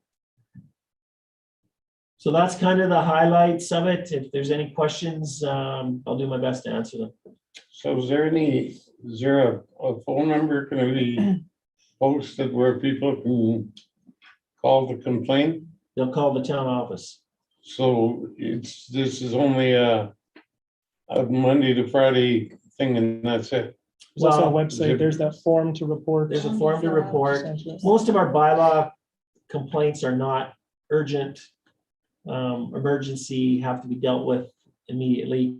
We do have our on-call guys, so if somebody went through that process, reached our on-call guy, and our on-call guys felt that this was a role that they could play, we will have their phone numbers and be able to reach them. But that's generally, we've been Monday to Friday forever, pretty much. I know when Adrian was here, his number was on the message and people could call him after hours or weekends, but I think it was very rare that we had any calls after hours, weekends. A lot of them will go if they're very urgent, they will just go right to the RCP. Mr. Neal, about the business licensing, I Yeah. actually had a customer come in with just a wonderful comment. She had gone to Drumheller because she provides services there. So she made sure that she's covered and she got a business license there. There are a lot of businesses in Hannah that are not licensed, potentially because of the cost. I don't know. But Drumheller has set up a system now that's almost on a pay scale. So if you have a small business that you do less than $30,000 a year, you only pay $50 for your license. If you have a larger business, you pay $150. If you're from out of town, it's $400 or something like that. See, our business license regime right now is $50. Which is Can't see it wonderful. being a fee. The cost is not going to deter people. They may not be aware they're supposed to have one. There's been a few, because I do their business Yeah. cards, and I'm like, am I supposed to encourage them to get a license? Because I don't want to be that guy. Right. I don't, but on We occasion, generally only act, and we have only acted before on complaints. If someone comes forward and says, I think Joe Smith is operating a business illegally, doesn't have a license, we'll move forward. Or if we get someone who is in, generally it's door-to-door people yeah. who are causing issues, they will call us and we'll deal with them at that point in time. So. So those that do have a business and they're not registered and something goes awry, what are the ramifications? Something, what do you mean something goes awry? If the Well, I town don't know, wanted if to there's a- enforce that? Well, if there's a complaint that they're not operating property. Well, or- the challenge is with our business license is we're not the Better Business Bureau. So I use this as an example. I'm the worst handyman in the world. But I could come Get a in, business license. I could come in and set up Kim's Handyman Store, and we don't vet whether I have the skills, the experience. And we tell people that we're not the Better Business Bureau. So just because you have a town business license doesn't mean you're good at what you do. So It just basically gives an individual. I think the history of business licenses, and we are going to review that bylaw, but the history basically was, for lack of better word, protectionism, To protect you. to protect the local businesses who are taxpayers, have storefronts, doing that from somebody driving from outside, popping in and doing business and leaving. That's why out-of-town business licenses are higher. But all the home-based businesses. Jewelry making, or just as an example, or whatever. Really. Yeah, Sandra, speak up. She's, You know, just business, home-based businesses that are more of a hobby, like jewelry making or something. Is it really a business or is it a hobby? Technically, if you are making money, X number of dollars. not even that, technically, if you are providing services for an amount, you are doing business. And should be licensed. Yeah. In the sense of having a record of. We are looking through that to see if we can change that on the home-based business side, not necessarily ruling them out, but changing the process. Being aware of them Yeah. certainly can be a great thing for the fire chief to be aware of. He might not know that she makes bath bombs in her basement and, whatever. Yeah. As well, and especially there are several businesses that provide pet care services. Mhm. That's a bit of a red flag for me if they're not licensed, or just because they're providing services to an animal or a child, if they have childcare services. So, and we have so many new people in town that may not be aware that this is something that we Yeah, need it should them. be. But again, we don't vet them to, Nope. okay, By having the information here, you now have name, address, phone number, emergency contact of that person. The person at the other end who got the bad service may not even have that. Having somewhere to have that information, it's not necessarily a bad idea. No, maybe they don't want to, but it's good Right. economic development as well, because then, who's in your community. We and can't who brag don't about know. it if we don't know about it. see, we've Yeah. made an adjustment here over the last few years, and one of the things we try to do to encourage people to take out business licenses, we will list anyone who has a business license in our business directory. So that's a free Advertising. advertising, Yeah. free bonus they get for their business license. So that's where, that's one of the things we give back. I know we used to put everybody in if we knew whether they were here or not. And I said, that does not make sense. So you have to be in our directory now, you have to have a business license, and that's one of the bonuses. An example, I'll use Lori when we did our photographs for council.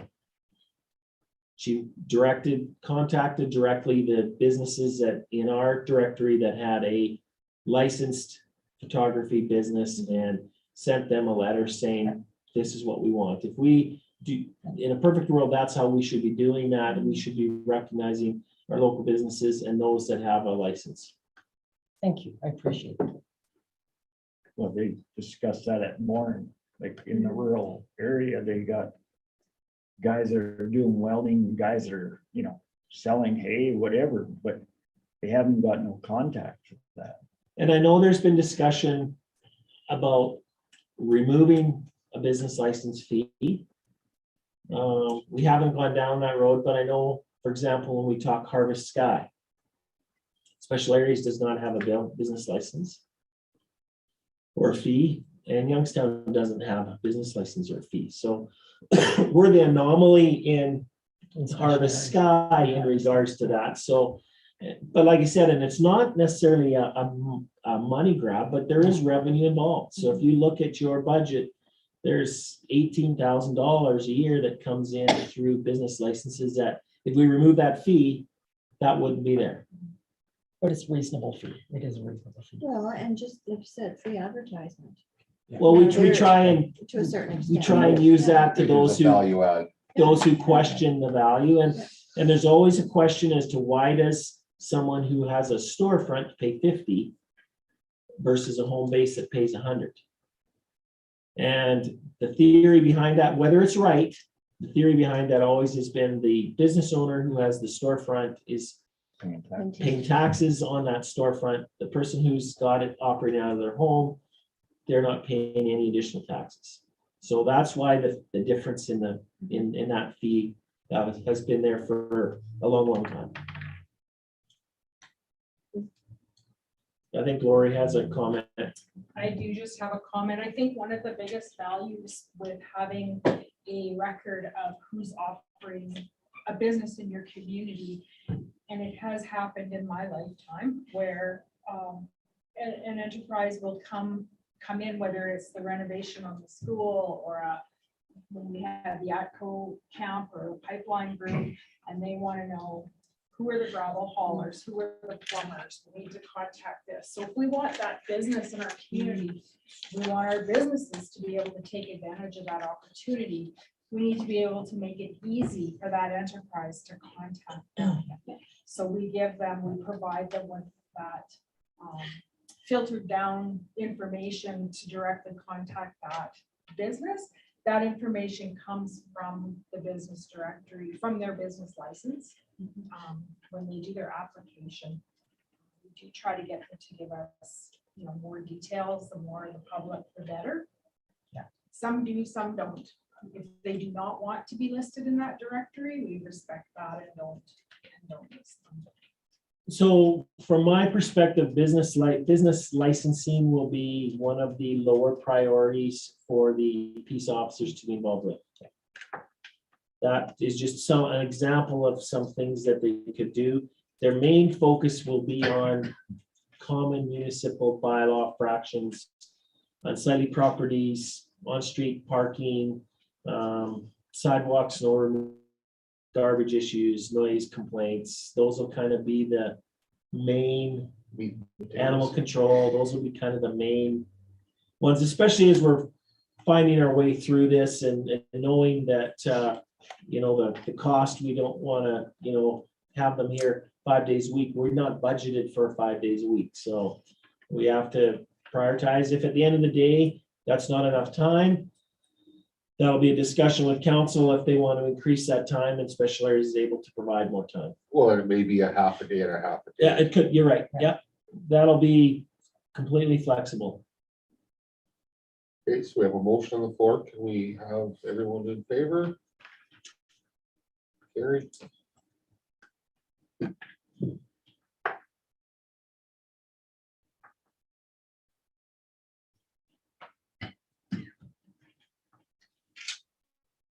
Community Service Center renovation. We could have the motion, Mr. Mayor. Yeah. Council authorized Chief Administrator Officer to submit a grant application of 1.405 on behalf of the town of Hannah and the Green Incentive Communities building grant for the Hannah Community Center upgrade and commit to providing the required matching dollars in the amount of $351,264.67. Motion. Anybody? Councilor Murphy. So, Mr. Mayor, long background, long history. Gwen has been continuing to champion this project and continue to champion moving it forward. Community Services Board did a quick tour of it again last week. Again, it's a functional building. It's a functional building. We do have issues. Our caterers have issues with their kitchen, with their bar. We do have issues with accessibility in our washrooms. And we do have, for lack of a better word, outdated, they're outdated, the lobby, the washrooms, 1980s look and feel to it. So we've been working on this for a number of years, as you can see, a few different grant applications. With approval from council on this, we'll submit and keep our fingers crossed. If it does come forward, the nice thing about this is it's 80% federal funding, 80-20, and We do have to commit in our application to 351. Don't have to say how we're funding it, from where, we just have to make that commitment. At the end of the day, I am quite confident the special areas would come forward and they would support at least half of that 351 moving forward. And in my mind, if we could get that work done at a cost to the town of Hannah of $175,000, we can't go wrong. Mr. Mayor, I have a part. So I don't know if there's any history, if you want to go into the ins and outs of the design. There's been lots of consultation. There was an open house reviewing the plans. We did go with the larger, more expensive one, which is the additional space to the south. But without that additional space, we can renovate, but you're just cramping everything back in that place. It is typically, without COVID, a well-used facility and an important community asset. And really, since it was built, the town has provided the maintenance and the upkeep on it and kept it in good shape. But really, since then, there hasn't been any significant dollars spent on that building. So we'd like to move forward with that and see if that can happen. It's a good news if we get the grant. It's also a bad news if we get the grant, because it's going to cause a lot of disruptions in our community. If we would have had this before COVID hit and we had 2 years to do stuff, would have been perfect. But it will tie up the building for a significant portion of time. And when people want to have their wedding and they want to have it there and they can't, it's gonna create some challenges, but that's part of moving on and We've part had of weddings and tents for 2 years, so. yeah. So I don't know if you have any questions.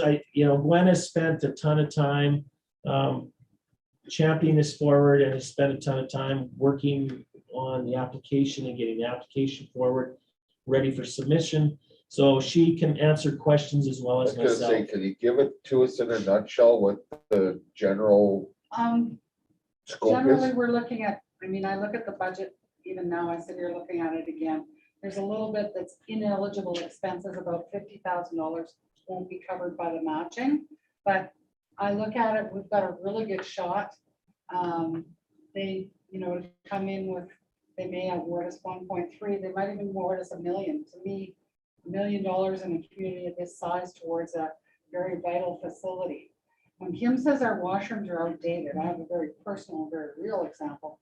My husband came to me at the Jody Carrington thing and said, I went to use the men's stall and I couldn't get in there with my walker. He couldn't physically get into our handicap stall with his walker. So I had to go and look at it. I took Damien Perk through there. It's exactly right on. Well, in our handicap stall is the furthest one. Yeah. Now, when we look at the kitchen, and I have letters of support, Cam McKay gave me one from PLRD. I requested one from Damien Perk, our MP. We've got one from Karen Miller as a caterer.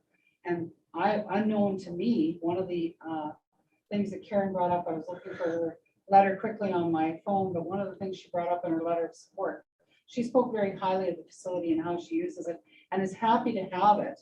Very pleased with what we have. But for this year's Christmas dinner, the top inch of some of her produce got frozen because the cooler doesn't work 100%.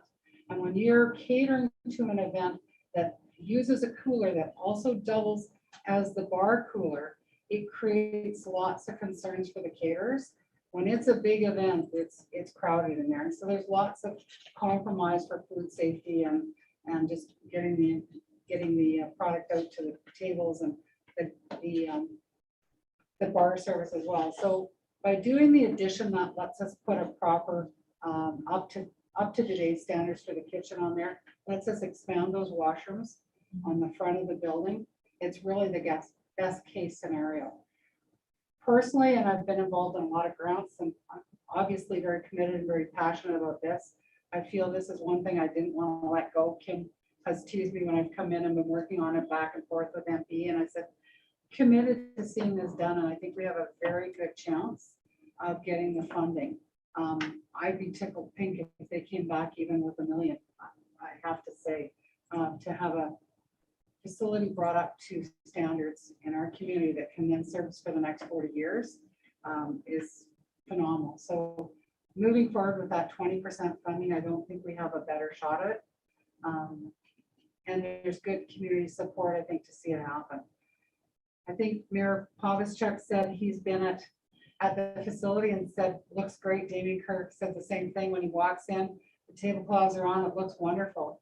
But the caterers that work in the back are dealing with the breakers that flip because we don't have enough plugs, and they're dealing with the less than good condition of our countertops and things. It's just congested and not easy to work in. So the comment to me is we're surrounded by some very nice community centers. Pollockville, Castor, Trochu, Three Hills, they all updated all their community centers and they have phenomenal places. Delia even, and ours is not very functional. Ours is still the 1980 Yeah. development. So- So just to Cole's notes version, then down, expansion of the kitchen, commercial kitchen, renovation of the bar service area. So Sorry. it's gonna have stainless steel countertops, commercial grade dishwasher, proper sanitization, food storage cooler. Public washrooms, we talked about renovated, so to allow for proper barrier-free use. Upgrading, this is a change to the first one, is upgrading the lights to LED because it's green part of the grant. So that we can find some energy efficiency savings there. Roof replacement is a new one. We've had, the roof is starting to leak. We spent some money fixing it, but we're just patching it at this point in time. So we can get the roof replacement through this process as well. That's something that's gonna come down the road regardless of anything. So they will allow, we will do some work on our front entry to clean it up too, so it will have proper handicapped accessible doors and flow as well to do that, and also look at creating that vestibule to be more energy efficient and to have better thermal insulation, because that is a cold part of the building when you come in, especially if it's cold out and people are in and out those doors. It's cold in that entranceway. So those are kind of the major highlights of it, Mr. Mayor. I thought in the design previous, that there appears to be a couple doors missing on the design. Just off the south of the kitchen addition, just south of the cooler. I thought there was an outside access door. Just between the bathroom and the freezer. Yeah, there is a south access there, so he's just missed the door off there. I'm not sure. Okay. And I was also the serving center off in the bar area onto the deck patio. Was that also not supposed to be kind of like a split door or a door as well there? It's only preliminary on that point as well. So I think they talked about allowing that serving center to be able to go out that way. Yeah. They wanted to license that back deck, but I think they were looking at something. Okay, that's all I had. And then having outside access for the washroom is off the patio is new. That's great. Yeah, no, that's not supposed to be there. Oh, maybe that door got moved, maybe. Yeah, I'm not sure. I'm sorry. I never noticed that. I simply had him take the past two out. He did check them, so. And I was just wondering, as far as the washrooms and the wheelchair accessibility, will it allow for scooters? Some people come in with the scooters, will that allow access for them? That's the only way of. Those barrier-free washrooms on the front should be large enough for those scooters. Okay, There are some very large scooters out there though. that but are the more- standard scooters, Yeah. right? The standard, not the, Yes. but because there are a bunch around town that are the standard scooters that some people with mobility issues are utilizing, but I still Yes. still make sure that they're able to for the most part, Yes. as far as possible. So they'll meet building code, the Yeah. new building code. Yeah. At minimum, whether that's So I big enough. imagine that'll That's probably- one of the challenges though with, as things move forward, in 1980, There was no electricity. this was built to code.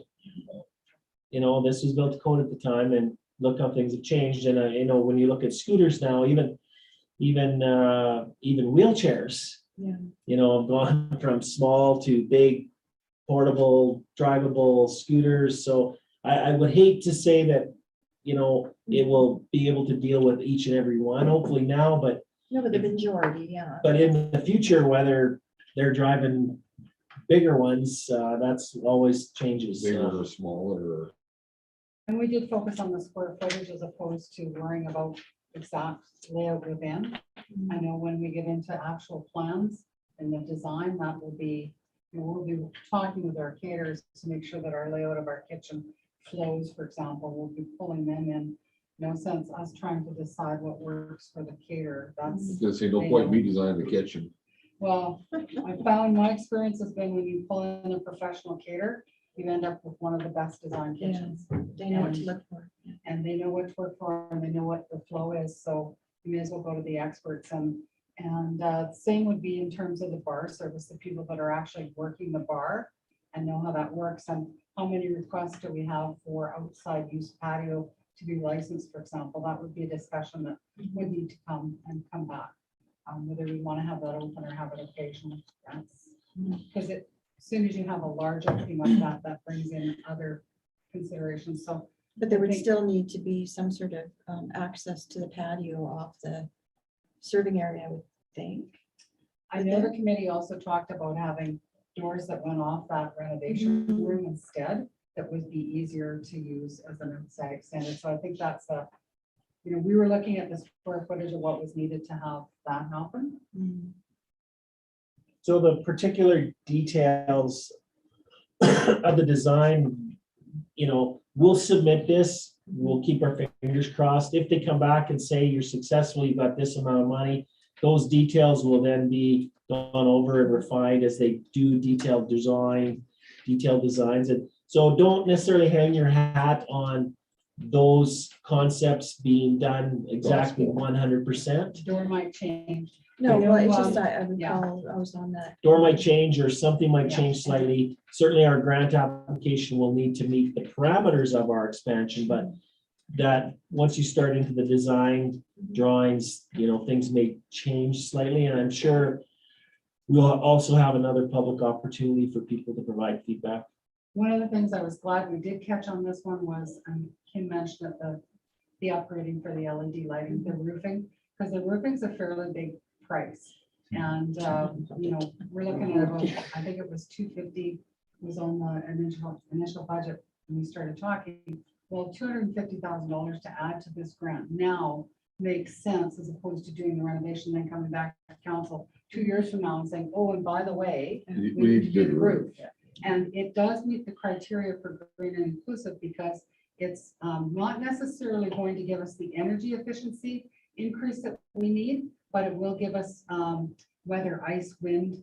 That was the criteria it fit under. So one of the junior members that were working with MPE had done their research and came back that yes, it could be included. So they've been very good when I've made the suggestions and come back. And when I was filling in the grant application, we had 4 levels, I think, Kim, where I could put it on the budget. We were at a certain level. They basically said you need to have an 18% contingency within your budget if you're at this stage of your project.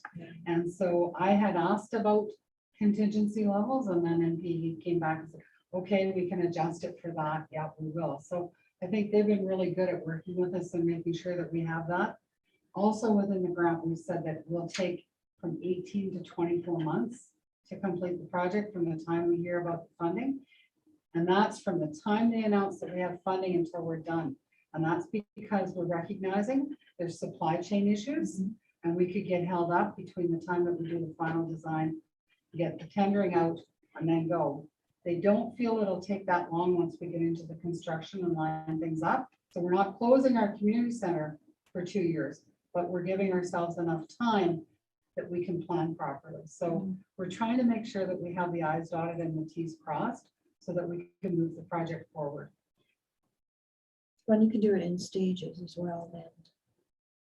Well, Well, like you can start with with the outside addition, potentially, yeah, you might be able as to far work as on the doing that in south. kitchen, yeah, Yeah, well, yeah. but yeah, you don't want to get into too many phases because then your prices go up, You know, but so. if, instead of closing the whole thing, it Yeah. might be a Once we semi, hit those washrooms, that's gonna be the issue. it is Yeah. the big one, yeah. That'll be the issue.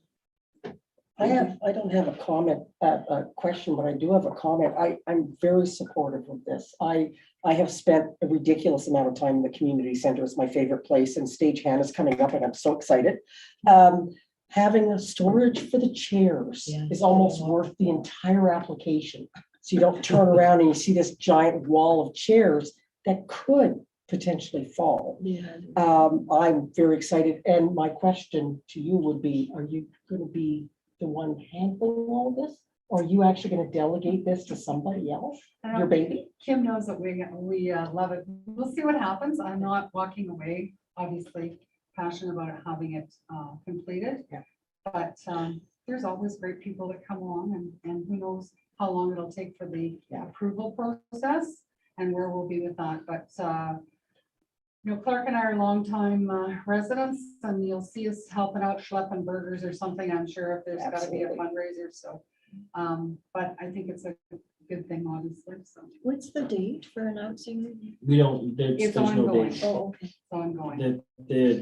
The program is open for funds, so It's better, As long we'll as you never got put an money. end date on anything. Yeah, the challenges will be, and I don't know if I mentioned this to you, so the Commemorate Canada grant that we applied for, we got notice that they've received our application, they're reviewing our application, but they didn't, then they say it could take up to 26 weeks. So Commemorate out, Canada is now end of July before they're gonna make a Yeah. decision, so who We had- knows, it could be a long period of time Yeah. through this process.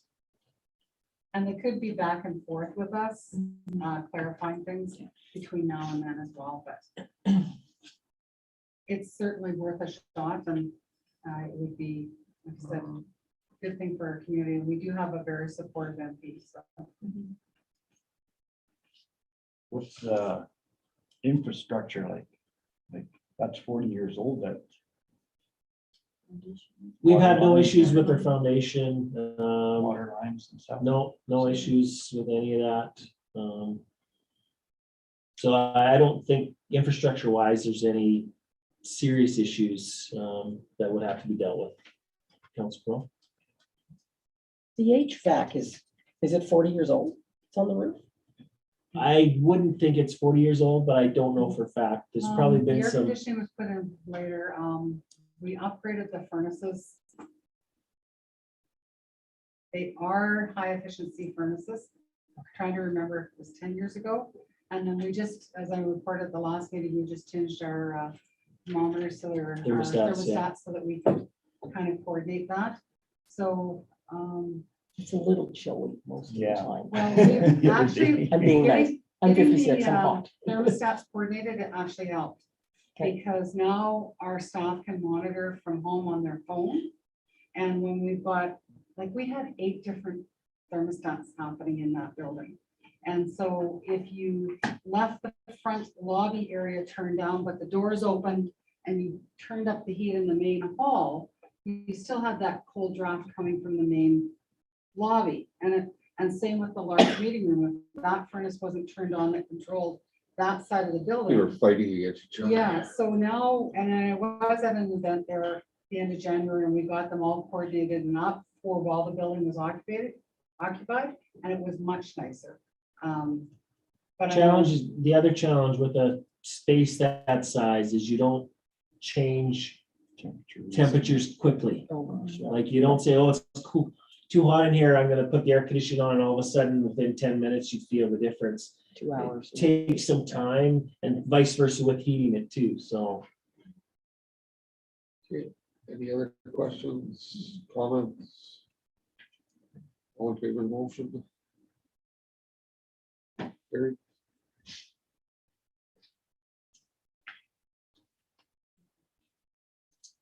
Mr. Mayor, I read your, somebody has to go rehearse.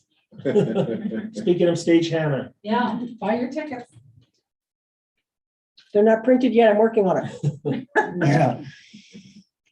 What's the Spare problem? time. I don't know. I'm just lazy. Yeah, I know. Hannah Municipal Library Board, council accept the Hannah Municipal Library Board safety use bylaw as amended. Mr. Mill? so did you need? I can do that. Oh, council. So this is just some housekeeping, basically, Mr. Mayor. The municipal library board has a policy that they review their bylaws every 2 years. I don't think they have very many. So they reviewed this, and Councillor Murphy can correct me if I'm wrong. They reviewed this at the January 17th meeting and approved the amendment. And my understanding is that the change was only to laminating services in Schedule D. That is correct. 75 cents per page was added to the bottom line. But bringing it here to make sure that you have the information if there's any concerns from council. But the Libraries Act does say that once they the library board passes a bylaw, municipal councils must Ratify accept it. We don't necessarily prove it, but we have to accept it. So that's kind of the relationship Yeah. between the library board's autonomy and the town. So that at least we are aware of it and informed of what those bylaws are. We are in the middle of doing policy changes for all of them because some were lacking, some were non-existent. I'm a bit of a stickler for having everything in place, so we're doing it. So you'll see some more coming, I'm sure, in the next few months. Thank you. Any comments, concerns, all in favor? Carried. Bylaws number 10. Nothing. No bylaws, no. Council reports roundtable.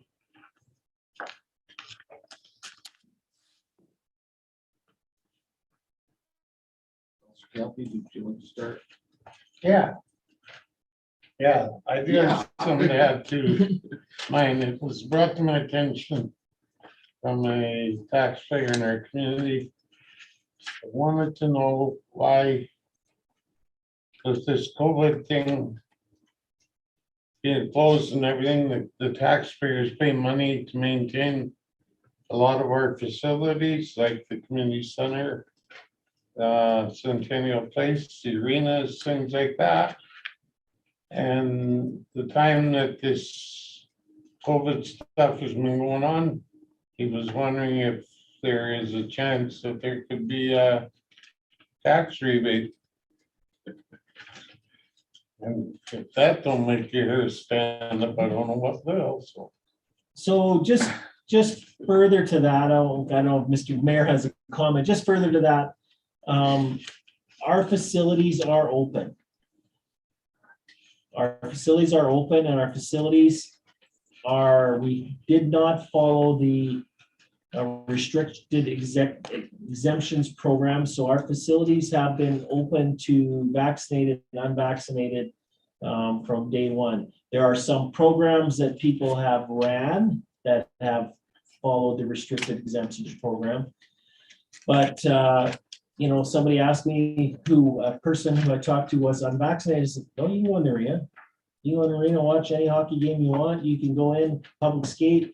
The only thing you can't do as an adult is one of the health regulations or restrictions is adult group activities are not allowed without the proof of vaccination or negative tests. So that has impacted some of our adults from using the facility for a particular event. But my comment to all of council would be, I don't think everybody wants a rebate in taxes and wants a reduction in taxes, but we still operated those facilities and still had costs to operate those facilities throughout the entire time.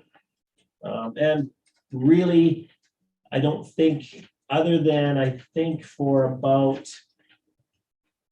6 weeks, 8 weeks in January get my time mixed up, but it was January 21, kind of mid-December to the end of January. The arena was not able to be accessed by minor hockey, but that was the only infringement upon their regular season. I know dance has probably been in the same, in Centennial Place, missed out on a month or two with the restrictions, but they've been open as much as we could have them open and available as much as we could have them available. So that would be my comment to that taxpayer and to any taxpayer who asked that question. So. Okay, at least I can answer, take back. I'm sure he's already heard the answer, so. Councilor Murphy? I had a busy month, and you see by my report, I'm a little long-winded, but I'd rather give you the information right there so you know what I did at these meetings. The only ones that stand out that I'd like to comment on is the Marigold Library System. If anyone gets a chance to ever attend one of their meetings, they are top-notch, incredible group. And we're losing Michelle Toombs, who is the CEO of the Marigold, who's just an incredible person to deal with. So that's unfortunate. The rate, our levy rate has been the same for 3 years for the library fees that we pay to the Marigold system. And it will be going up by 11 cents per human, effective 2023, which will come out to about $300 a year for the community. But as they just finished building their new building, $700,000 under budget, which is amazing. During the pandemic, they went without a doorknob for 4 months because they couldn't get the doorknob, so they sourced a different doorknob. They did just incredibly creative, incredible facility. So very impressive. The Acadia Foundation meeting was to be held on the day of the blizzard, so that was postponed, which is unfortunate because I really want to do the orientation for that one. And I got lots more coming up. It's been good. Councilor Kroll, yours is print off, anything to add to that? I just, yeah. I got a reply back from the Vets Highway, Memorial You Highway. did. I got one, yeah, Okay. yesterday afternoon. So, and I was in to see Kim about it. And, you know, I thought maybe the group had Folded or- disfolded or whatever, because I had been trying since I've been sworn, Yeah. sworn in, and I had no replies. Finally, I got one yesterday. It reads, hello, Fred. Thank you for reaching out. Yes, this association is still active. I suspect that we'll have a meeting in the next month or so. They were just waiting for the membership fees to come in. They were sent out in January before we have a meeting. If you have any questions in the meantime, I am the one who you can direct them to. Thanks for reaching out, Carol. Carol Thompson, Economical Development Officer, Paint Earth Economy Partnership Society. Okay, good. Yeah, at least we know it's kind of. Yeah, somewhat, There's something, you know, there is yeah. something there. Yeah. And other than that, that's about all I've got. I'm going to attend Alberta Police. Provincial Police thing Yeah, I'm going tomorrow. to that too. Councilor Warwick?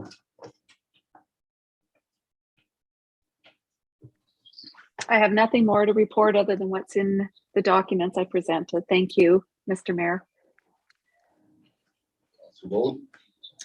I did have something I was gonna add, but I forgot it. It had to deal with Martin Coda, just giving an update on, he's got a bunch of stuff going on with Harvest Sky.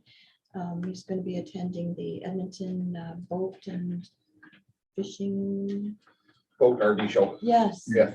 Coming up to do some promotions and seems to be fairly busy.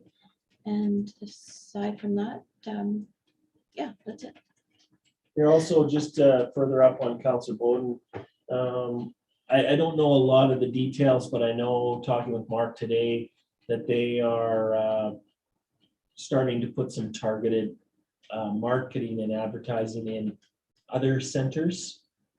So you may not see it here, but they are reaching out to some of the larger communities in terms of enticing them to move to Hannah, to set up business in Hannah, to explore Hannah, all those good things. So again, using dollars from the federal government through a number of the grant funding they got from Prairie Can. So Yeah, there was an advertisement on the radio not that long ago about Harvest Sky getting money. And that's money that's already been utilized, Yeah. because they indicated money to go towards a hub, where a hub has been operating already. So that's sort of after the fact. So they were a little slow in getting that sort of thing. So there are a lot of, Mark's been Yeah, doing a great job. I said to Mark, the funny part of this whole thing is you're out, recruiting people to move to Hannah, to set up business in Hannah. And on the residential side, talking to the realtors, we're at the lowest inventory of available housing that they can remember. So it's kind of, you get what you wish for, and hopefully there's hundreds of people coming by. Maybe that'll spur some new development. Maybe that'll spur the prices up. Yeah, it's kind of funny. We're out recruiting for people and that our inventory is as low as it is right now. So. Counselor Olson. Thanks for waiting, I took a drink. Good time that just right. Well, I see him going for the ball. The one to touch on at the golf course, the manager position. We've had a couple of the applicants are former managers. They handle the food service and the clubhouse from very large golf courses that have expressed interest in coming to Hannah. So you don't know how old they are, but judging by the length of their career, maybe they're at a point where they want something a little quieter, become snowbirds in the winter or something. So That was delicately put. We appreciate Yes, that's what I us thought. persons Yeah. over 40 Yeah. appreciate you. people who have earned the right to slow down their That's career. right. That's right. So who knows what that'll turn into? We haven't met with them yet, but there's Be nice. couple cool opportunities there Good. anyways, No, for that's exactly good. what we want. And we were very clear for salary. They're aware of what's involved there, so it's a good sign. The other thing to bring up, the parking on First Street West, south of Second Ave. There's across from where the deli was. Okay. I like the term she used. There's a bit of a turf war going on with some parking there, with Okay, I people haven't heard parking that, kind of so. for the day. Meanwhile, there's new businesses there and another new business that people are gonna want more parking spots. So she wasn't sure what the rules were for people parking on the side all day, if there was a way to discourage that. She doesn't want people that are stopping by for a quick visit or to pick something up, having to park behind the town office and walk all the way. So to encourage people to park there that are gonna be there all day, as well as any option to use parking where that building was. If there was any way to put those temporary things for a rolled curb to get parking on there instead of 2 or 3 on the road, if you could turn that into 6 angle parking or what options. She was hoping to have a discussion there, because there's pretty limited parking. There's a Okay. couple there. I didn't, when you say that, I caught on the corner of my eye the other day. I looked down the street, thought, oh, wow, there's vehicles all parked down there, and never really thought much of it, that it was an issue, because generally we don't have any on-street parking issues in Hannah. Yeah, So it hasn't been something that's been Things front have and center, changed. so. It was an exciting moment when she said there isn't adequate parking for, clients coming in there, so. 2 hour Where's limit. this is at? what But we don't have any limits. Right where the deli was, straight west of Oh. that. Straight north of Anchor Glass. Yeah. Anchor Glass, and then there's an empty spot. Library manager. So, yeah, I'd have to check. I don't believe we have any time restrictions Like those on, side streets wouldn't have anything. no, I don't think we have any time restrictions downtown, even just Nowhere, parking. no. And And if we do, we haven't followed them or enforced them forever, because there's. Never been. Never been an issue. Yeah. there might be one thing that'll help that area is, when I was at my library board meeting, Gwen had actually flagged that there's parking spots behind the building, so where the public parking is, right up against the wall. That should be for people with disabilities or some handicap special parking. So that right now they're going in the front, but in the back it's completely flat. That would reduce people parking in front of the building who have mobility issues. They park behind the building. And that's actually Like that paved empty lot there. that paved Right, empty yeah. lot right in front of, what is it, a shed of some kind? There's like a shed on the Yeah, side. just on the west side of the. I'm terrible with my west and east. I left, right, but when you go out the back door. Okay, yeah, I haven't Um, heard that, Counselor Olson. That's the first to me, and I guess Exciting news. it's a good problem, but Yeah, I don't know what the quick solution is. Ultimately, when the snow's gone and we move forward, if there was a need to create more parking on the vacant lot, that could be an option, but we'd have to make sure that we've got compaction and have it graded and everything and ready to go as far as having access to it. It's owned by us. That could be an option in the short term until somebody wants to develop that site. But Same with the, Mr. Moore's property. Would be just north of the York, but that's still not right on. yeah, Main that's still Street. not, Yeah. it's just the fact that we've had the new businesses right in that Mhm.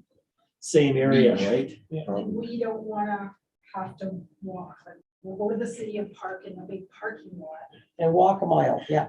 Yeah. but we don't wanna do it in Hannah, we'll drive around the block until we can park right. So, yeah, I'm happy to have the problem that more It's a people good want to problem. be there. Mhm. Yeah. You've been watching it?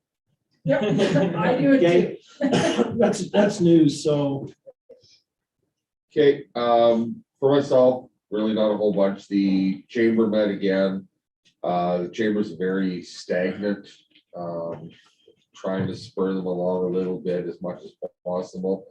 On February 3rd, Mr. Nell and I went to Calgary and looked at I love this term, business development opportunity with a local resident. And it was informative. I just wasn't sure if that. I wasn't if sure that what- person is Yeah. wanting it to be public. yet, Yeah, so- no, and I was trying to figure out how to word that. I actually scrolled back up to find it, so. It's a very unique business. Again, whether it fits in our community or not, definitely. Everything fits in our community, so it was an interesting trip. And as far as everything else, it's been from the mayor's seat. I get the question all the time if I'm tired of it yet, and I'm not. I'm still enjoying it. It's challenging. It's interesting. It's frustrating. It's good. I'm pleasantly surprised and happy with the way everything has gone. And I'd like to thank you guys so far for helping out as much as you have with being patient with me. So that being said, the motion to accept our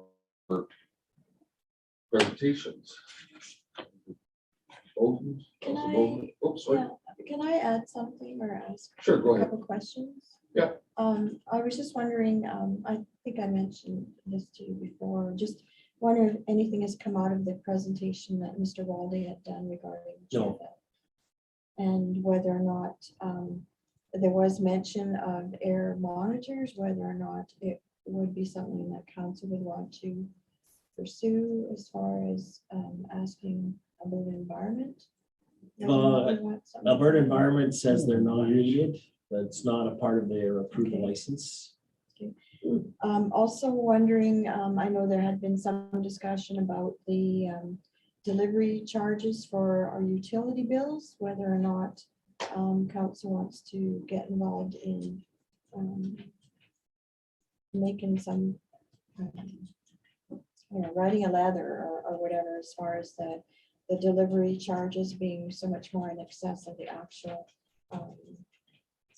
product cost.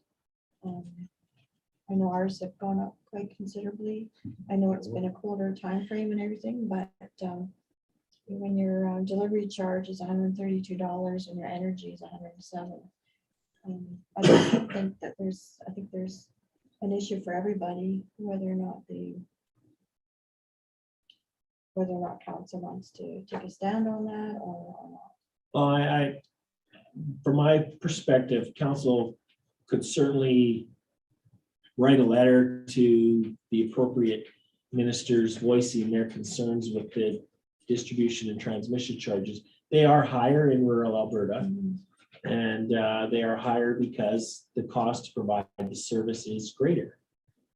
You've got more infrastructure serving less people. Less people. And I know it was, I'm gonna guess, 3 years ago approximately, the town of Drumheller had a resolution of the AUMA to have that explored and researched, and I know we seconded it. And I haven't heard anything that's come of it, but the other thing, excuse me, the other thing is whether we like it or not, they have a fully costed out system. So I refer it to our utility system. But when Alpha Gas needed to replace $5 million worth of gas lines in the town of Hannah, they had the money sitting there. We don't, in the town of Hannah, if we wanted to replace all our utility lines, we wouldn't have the dollars built up to save to do it. So partly because we don't want to charge our residents what it would cost to do that. But they do have a fully costed system, and it's hard to argue that, but I know it's getting to be a cost of living affordability issue with a lot of Albertans. Well, and whether or not we, were to contact the advocate for the energy utility advocate or the service board utilities. Yeah, certainly if council wish to direct that a letter be sent, that's certainly in council's bailiwick to do that, so. Anyway, it's just a thought, It'd maybe be it could be something that could be discussed at our info session or something. Yeah, it would be a fair letter to send. We all watched MLA Horner pass his resolution that he was Yeah. gonna do something about it. Yeah. And make some noise, and he's gone eerily quiet. For quite a And while. things have peaked, so, yeah, it would be an appropriate letter to send to his office for sure. And maybe we could CC a bunch of other communities as well, maybe they'd be on board, or AU, or AM. Yeah. AUMA. Yeah. To see if they want to take that under their wing and kind of run. That's all I had to say. I think Councilor Campy. On them utility bills, and I think they show a friendly to the town of Hannah. Yeah, that's ours. Is that all the money that's shown there, is that paid to us, or what is that? Yes, so you'll recall from your budget, I think it's $440,000 $438. that we collect from between Alta Gas or Apex and ATCO Energy.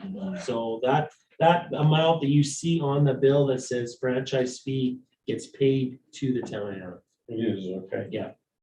The other $1,000 goes to. Well, I don't remember, it never used to be on the bill, but it didn't Oh, yeah. show it. It's always Oh, been it's there, been there. always been there Oh, amongst one of many lines, but it's been Yeah. there. oh. It's unbelievable. Thank you. So I guess if council wants to send a letter, then there would be need a motion to, I will make a motion or at least discuss it or for the info session, or if you or want to go. one of two things. We can add it to the info session, or we can, if you want more discussion on it, or we can direct council to send a letter to, I think. starting with MLA Horner. Let's just make the motion and get the letter going. Yeah, I'll make a motion. Okay, well, we've got one motion we need to get cleared off Oh. first to accept the council Okay. Okay, report or. Council Warwick. Thank you. All right. Councilor okay, so then Bowden. I'll make a motion that we send a letter addressing it to Mr. Horner, as well as maybe the advocacy group. Or It's the, I think it's the Utility Energy. Advocate Commission or. Yeah, I've got a number for it. and perhaps the AMA. Okay, we'll yeah. just leave it at. I think those two Those initially, two. and Councillor Olson had a good point. I had forgotten that Nate took a stand on that, so. That's why, to address. it to Certainly him as that he well. would be one and be our representative to, provide us some answers or direction on it, so. Okay. Any more discussion on the motion? Thank you. No more? Okay. All in favor? Council Warwick, there you go. Carried.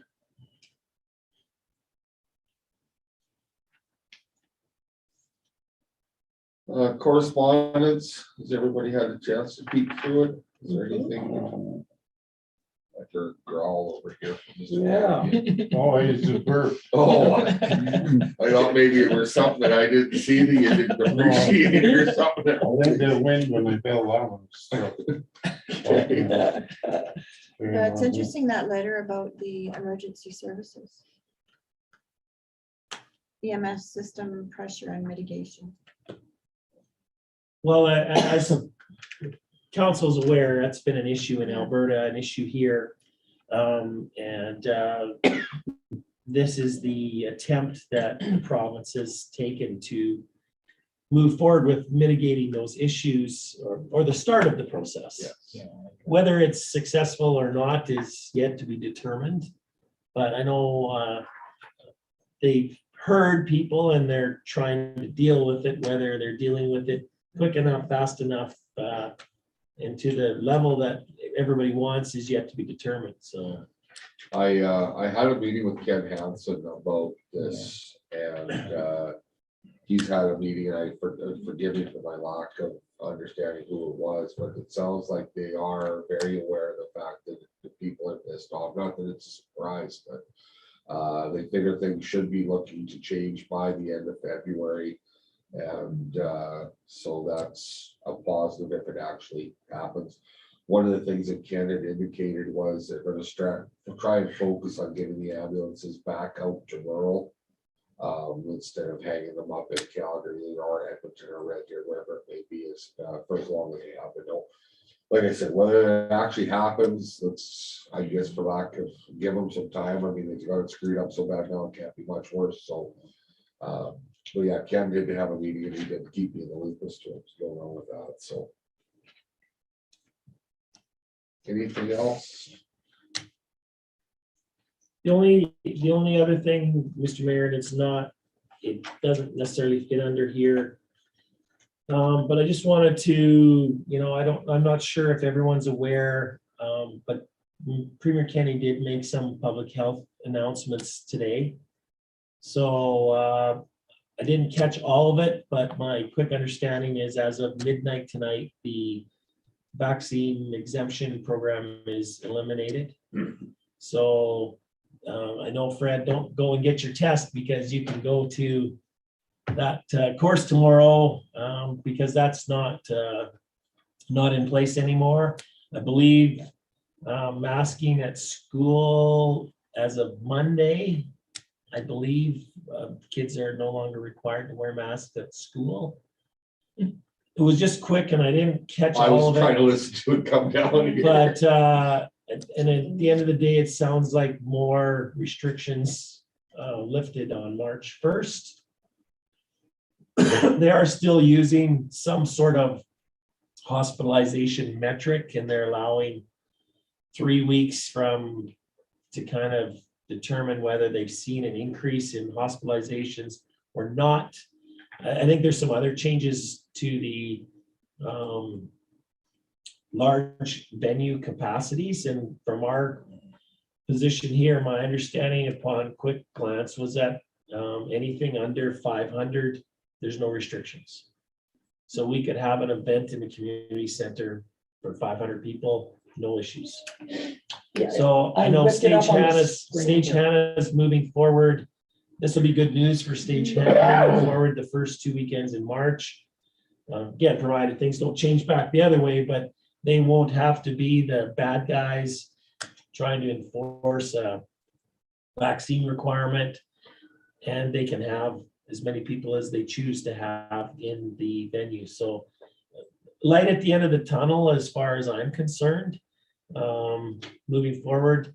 Prime example of this for our facilities is, and I don't know all the ins and outs, but I'm assuming that regular, possibly now pickleball, you won't need to have it, drop-in hockey, those types of things I don't know, they didn't get into the specific details, but there might be some restrictions there that are dropped that allow some more of our residents to participate in something that they want to. So I think good news and good news moving forward, I hope. So At March 1st, all capacity on all large venues and entertainment venues lifted.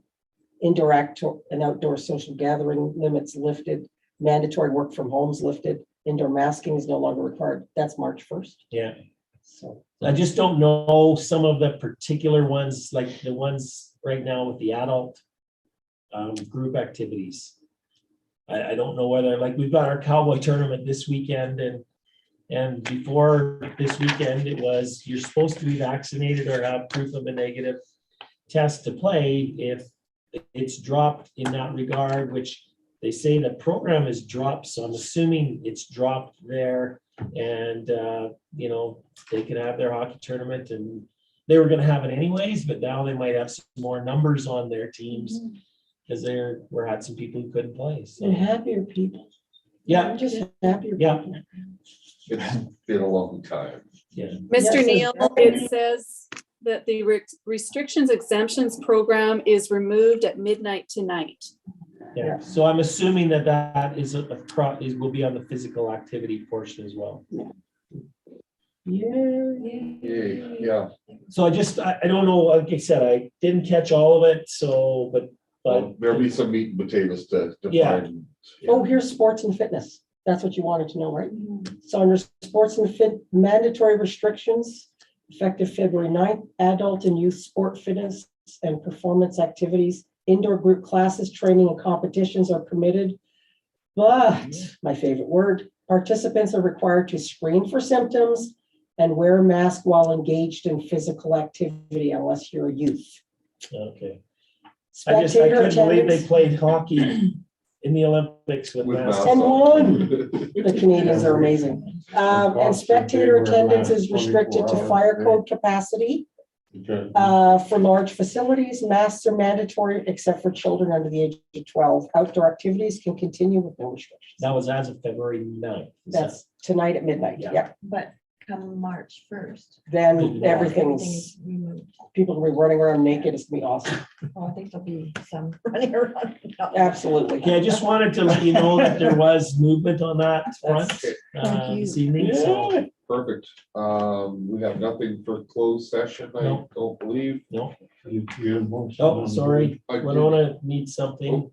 Motion? Yes. Oh, Council Campion? Yes. Perfect. All in favor? Carried. I thought I had that. Oh, sorry. That was for. That was for the, that right there. For the Yeah. accepting the correspondence. And I don't need a motion for adjournment, so I'm going to do that. You go. Right, Ryan. you go. Meeting adjourned at 8:29. In order to change those parking spots to handicap, do I have to ask the town's permission? Which. So would I bring it as a motion?